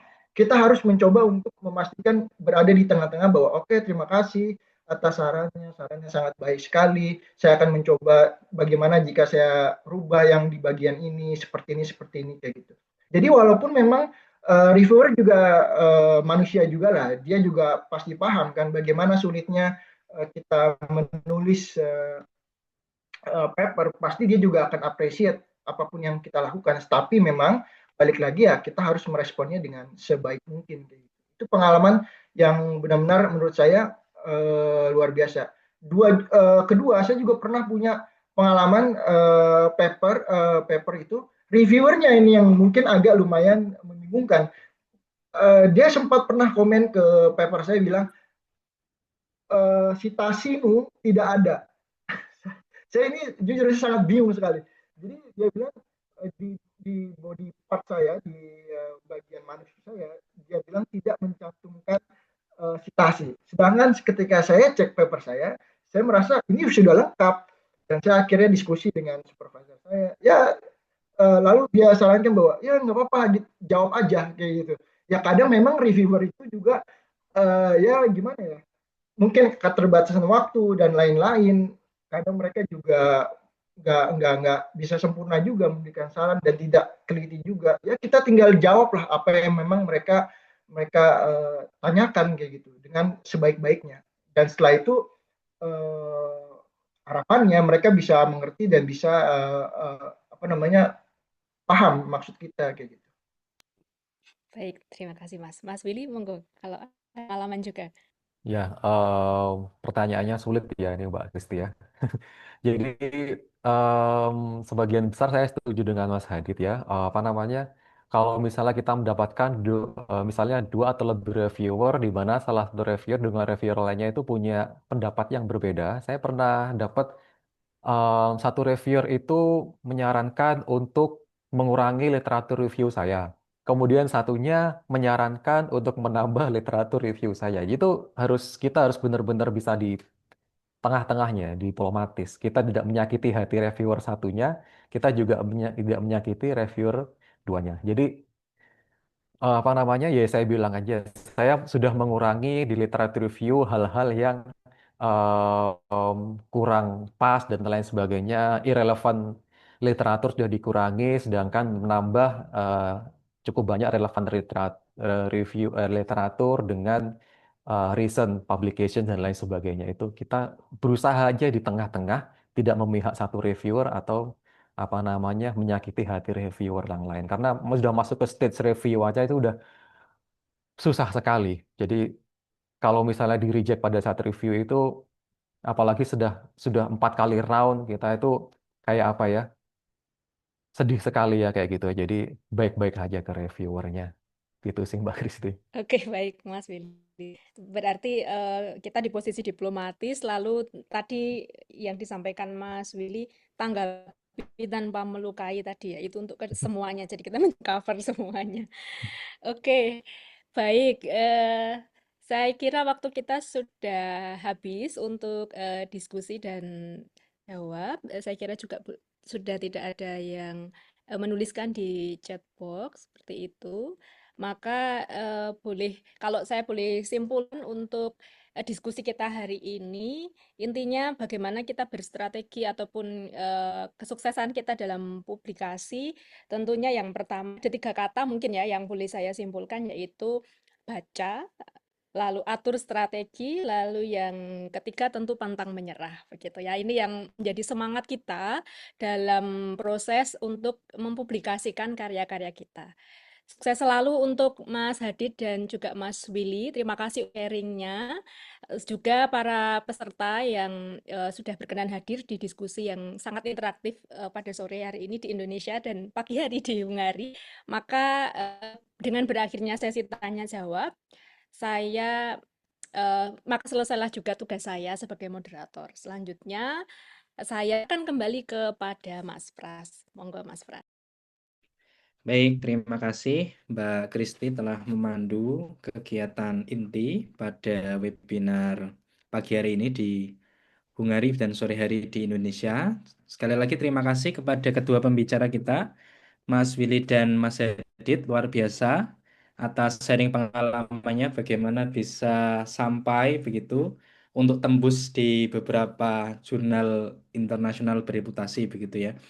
Jadi kalau kita lihat itu mencari jurnal itu seperti mencari pasangan hidup ya. Jadi memang di awal itu mungkin banyak penolakan gitu, wah nggak cocok, penolakan dan sebagainya begitu. Tapi itu bagian dari proses begitu. Tapi insya Allah tidak sesulit mencari pasangan hidup gitu teman-teman ya. Jadi ya itu akan dilalui, terutama teman-teman yang sedang berjuang di doktoral gitu ya, di studi doktor itu sangat challenging sekali untuk mencari jurnal begitu. Jadi kalau supervisor saya mengatakan ya semua manuskrip akan ketemu dengan jodohnya masing-masing seperti itu. Jadi jangan khawatir, tidak semerta-merta manuskrip kita ditolak itu nanti berarti jelek begitu. Tapi mungkin belum menemukan saja suaminya atau istrinya siapa begitu. Maksud dari sini adalah jurnalnya.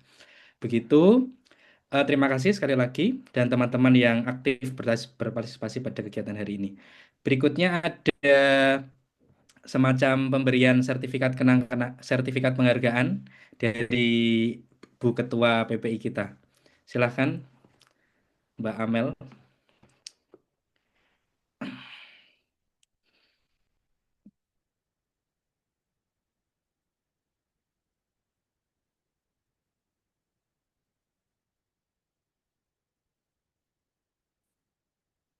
Oke, kita beri apresiasi yang sangat luar biasa kepada Mas Doktor ya, sudah doktor begitu, Doktor Willy Kriswardani yang sudah menjadi pembicara pertama pada kali ini. Terima kasih.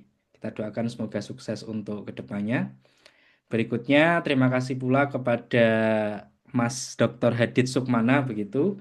Sukses untuk postdoknya di Saget, Mas ya. Dan sukses untuk publikasi-publikasi kedepannya.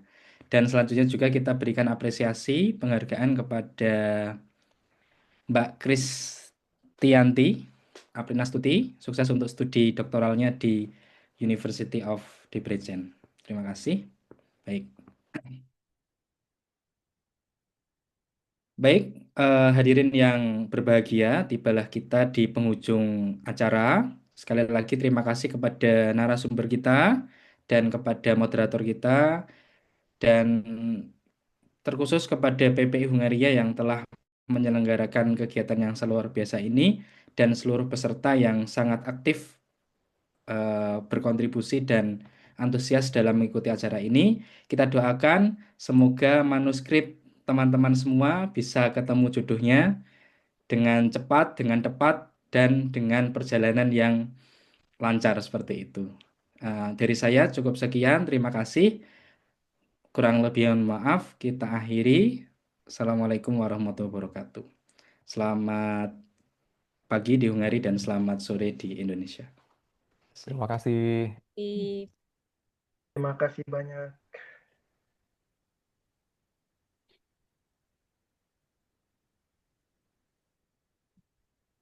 Saya izin live ya.